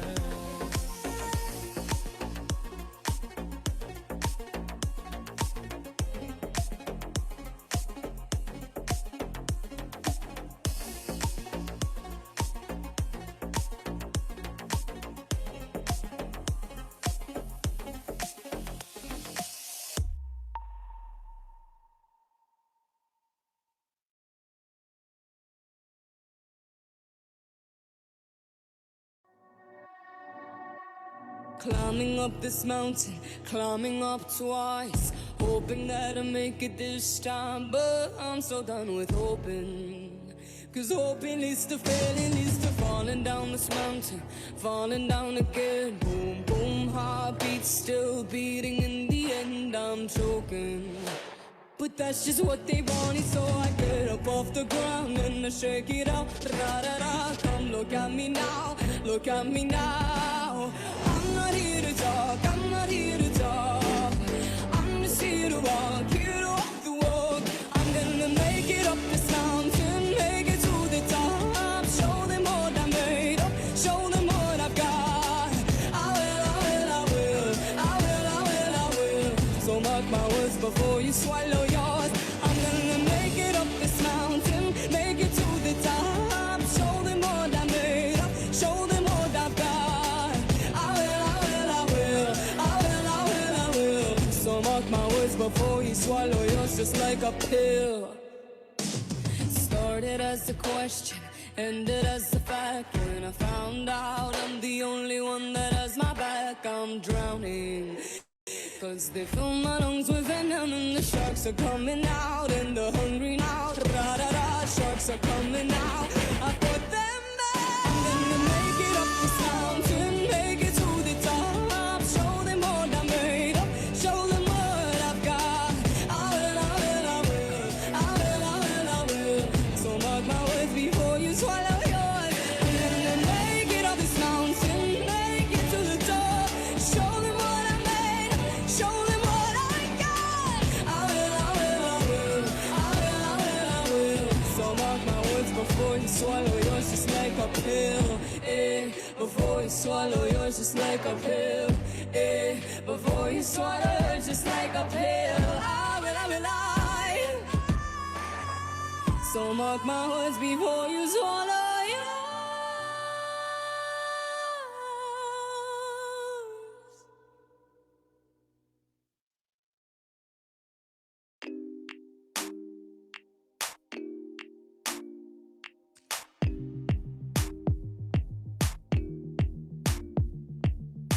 Uh-oh, running out of breath, but I got stamina.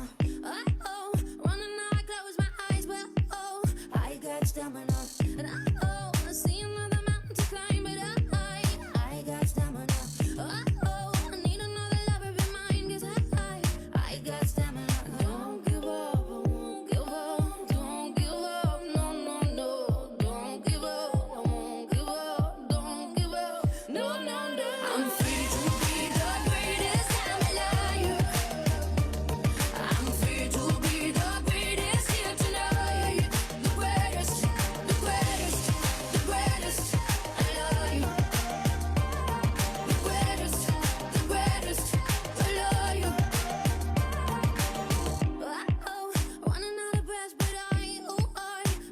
got stamina. Oh, running now I close my eyes, but oh, I got stamina. And oh yeah, running through the wave below. Oh, I got stamina.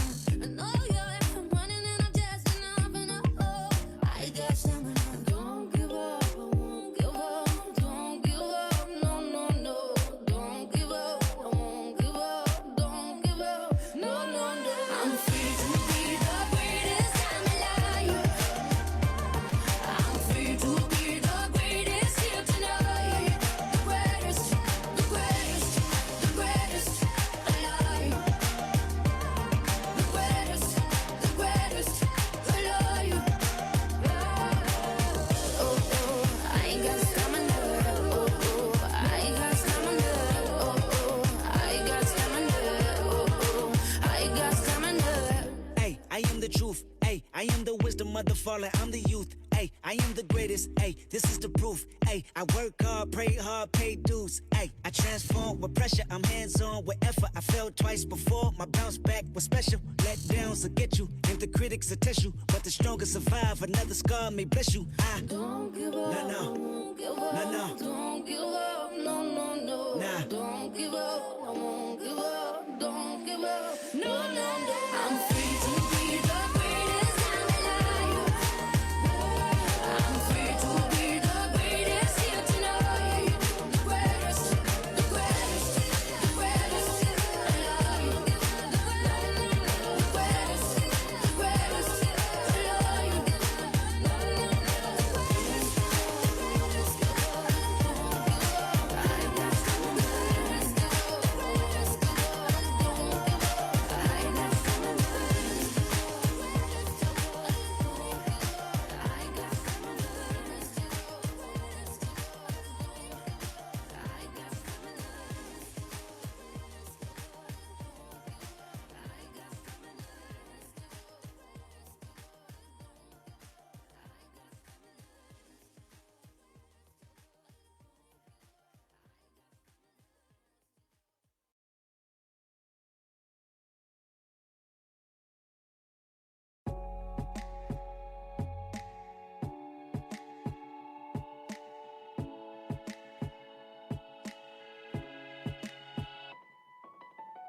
I'll smile, I know what it takes to fool this town. I'll do it till the sun goes down and all through the night time.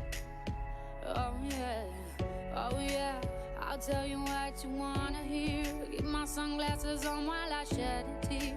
It's never the right time. Yeah, yeah. I put my armor on so you are how strong I am. I put my armor on, I'll show you that I am. I'm unstoppable. I'm a Persia with no brakes. I'm invincible. Yeah, I win every single game. I'm so powerful. I don't need batteries today. I'm so confident. Yeah, I'm unstoppable today. Unstoppable today. Unstoppable today. Unstoppable today. Yeah, I'm unstoppable today. Break down, only alone I will cry out now. You'll never see what's hiding out, hiding out deep down. Yeah, yeah. I know, I've heard that to let your feelings show is the only way to make friendships grow, but I'm too afraid now. Yeah, yeah. I put my armor on so you are how strong I am. I put my armor on, I'll show you that I am. I'm unstoppable. I'm a Persia with no brakes. I'm invincible. Yeah, I win every single game. I'm so powerful. I don't need batteries.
for 9 months and get 3 months for free. Enjoy a full year of no ads and unlimited music downloads.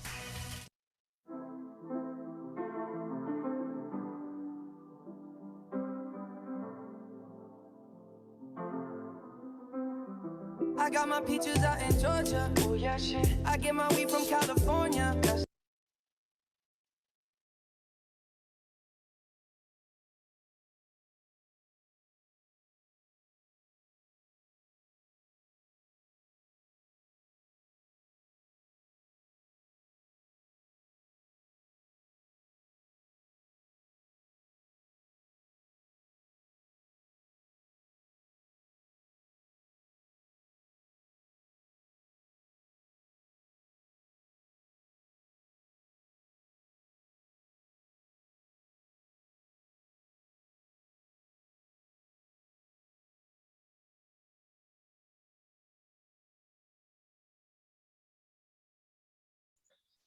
Hello everyone, we're back again.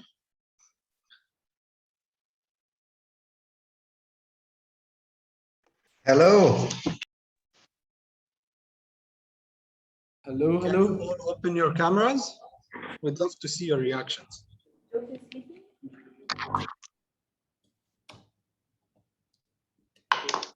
سكر الباب.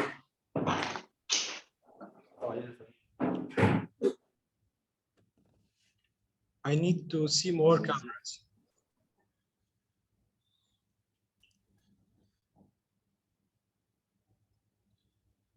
So the first prize is going to be for the People's Choice Award. And one of our esteemed jury will be saying the winner.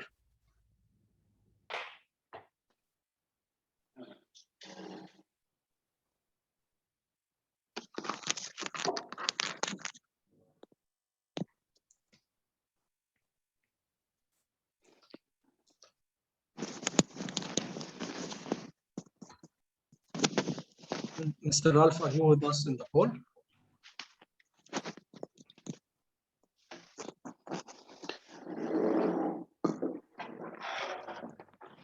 Okay.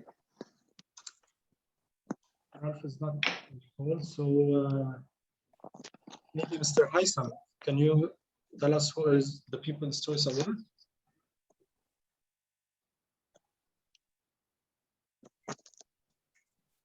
Hello. Actually, it was a very hard discussion and decision to make to come up with the decision on the winners. Now I want to announce the people decision actually and the votes. Congrats to Partners with the Sun for winning this for winning this part. Thank you, thank you. Thank you very much. Good luck. Congrats, Partners with Sun. Congratulations. Thank you So كتير, now- thank you. حقيقة يعني في فوق ال 2000 حدا عملوا كليك على اللينكات اللي بعتناهم على السوشيال ميديا، يعني عملناهم بتلي لنعمل فولو اب، وشفنا انه في ضغط كتير يعني من النتورك والكوميونتي والاصحاب والفريندز. I'm very happy حقيقة يعني. Thank you لكم ولهم لكل اللي صوتوا لنا. Best of luck in your entrepreneurial journey. Thank you very much. So now Mr. Muhammad will be announcing the second prize, which will receive a prize from Veritech Fab Lab.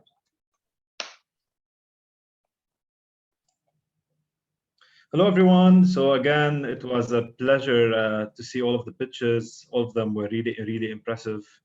And I hope to see all of you in your upcoming journey and adventures. So the prize, Veritech prize, would consist of support from the Fab Lab and also some support on the business side. And the prize would go to Buildits.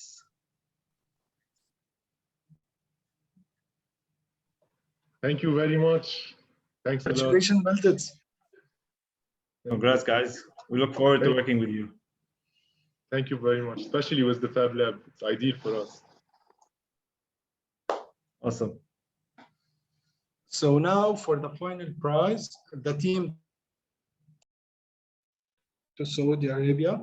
So once again, since Mr. Ralph Carona is not able to join, Mr. Haitham Saab, can you announce the? Sorry, Rida, you want me to announce the first winner?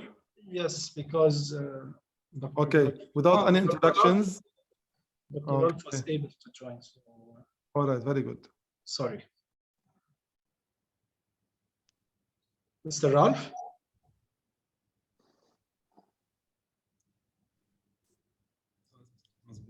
Mr. Ralph?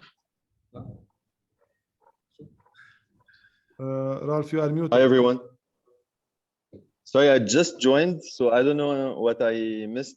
I think I should be announcing the winner. Yes, you will be announcing the first winner that is going to be traveling to Riyadh, and he will be participating in the global competition for a pool prize of $500,000. All right, so drum roll. So the jury had a really tough time trying to decide who would be the winner. The list was among startups that have the story and the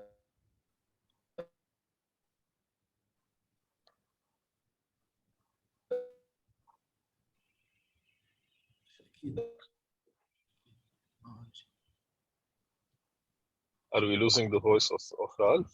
Yes, we lost Trump's voice.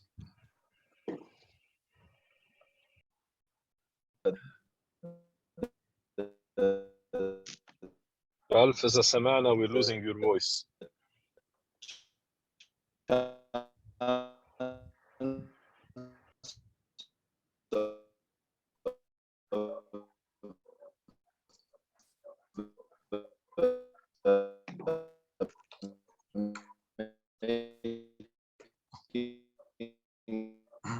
Ralph, we're losing your voice. مش سامعينك. Okay, so I'm not sure if you're able to listen to the winner. So I ask again, Mr. Haitham, if you can announce the winner. I'm sorry for the problem. Right, Rida. All right. Sorry, Ralph. Okay, guys. Really, I second Ralph. It was really a tough discussion and tough decision, hard discussion and a tough decision, making it to come up with a winner to represent Lebanon in this competition. So without any introductions, congrats to Fabric 8 and good luck Omar and Fabric 8.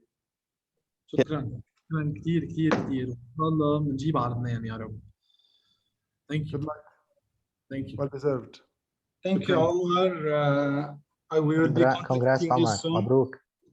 شكرا. ان شاء الله ما بنخيبكم ظنكم وبنقدر نجيب البرايز على لبنان. Thank you كثير. Thank you, Omar. The competition was very tough.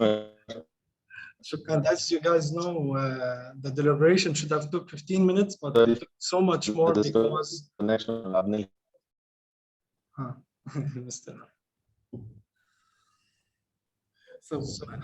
So thank you so much. Congratulations, Fabricate. Thank you so much for the judges. Thank you so much for the participants.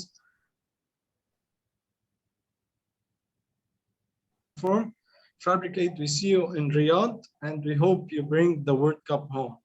Inshallah, inshallah. Congratulations. Thank you so much. Thank you everyone for attending.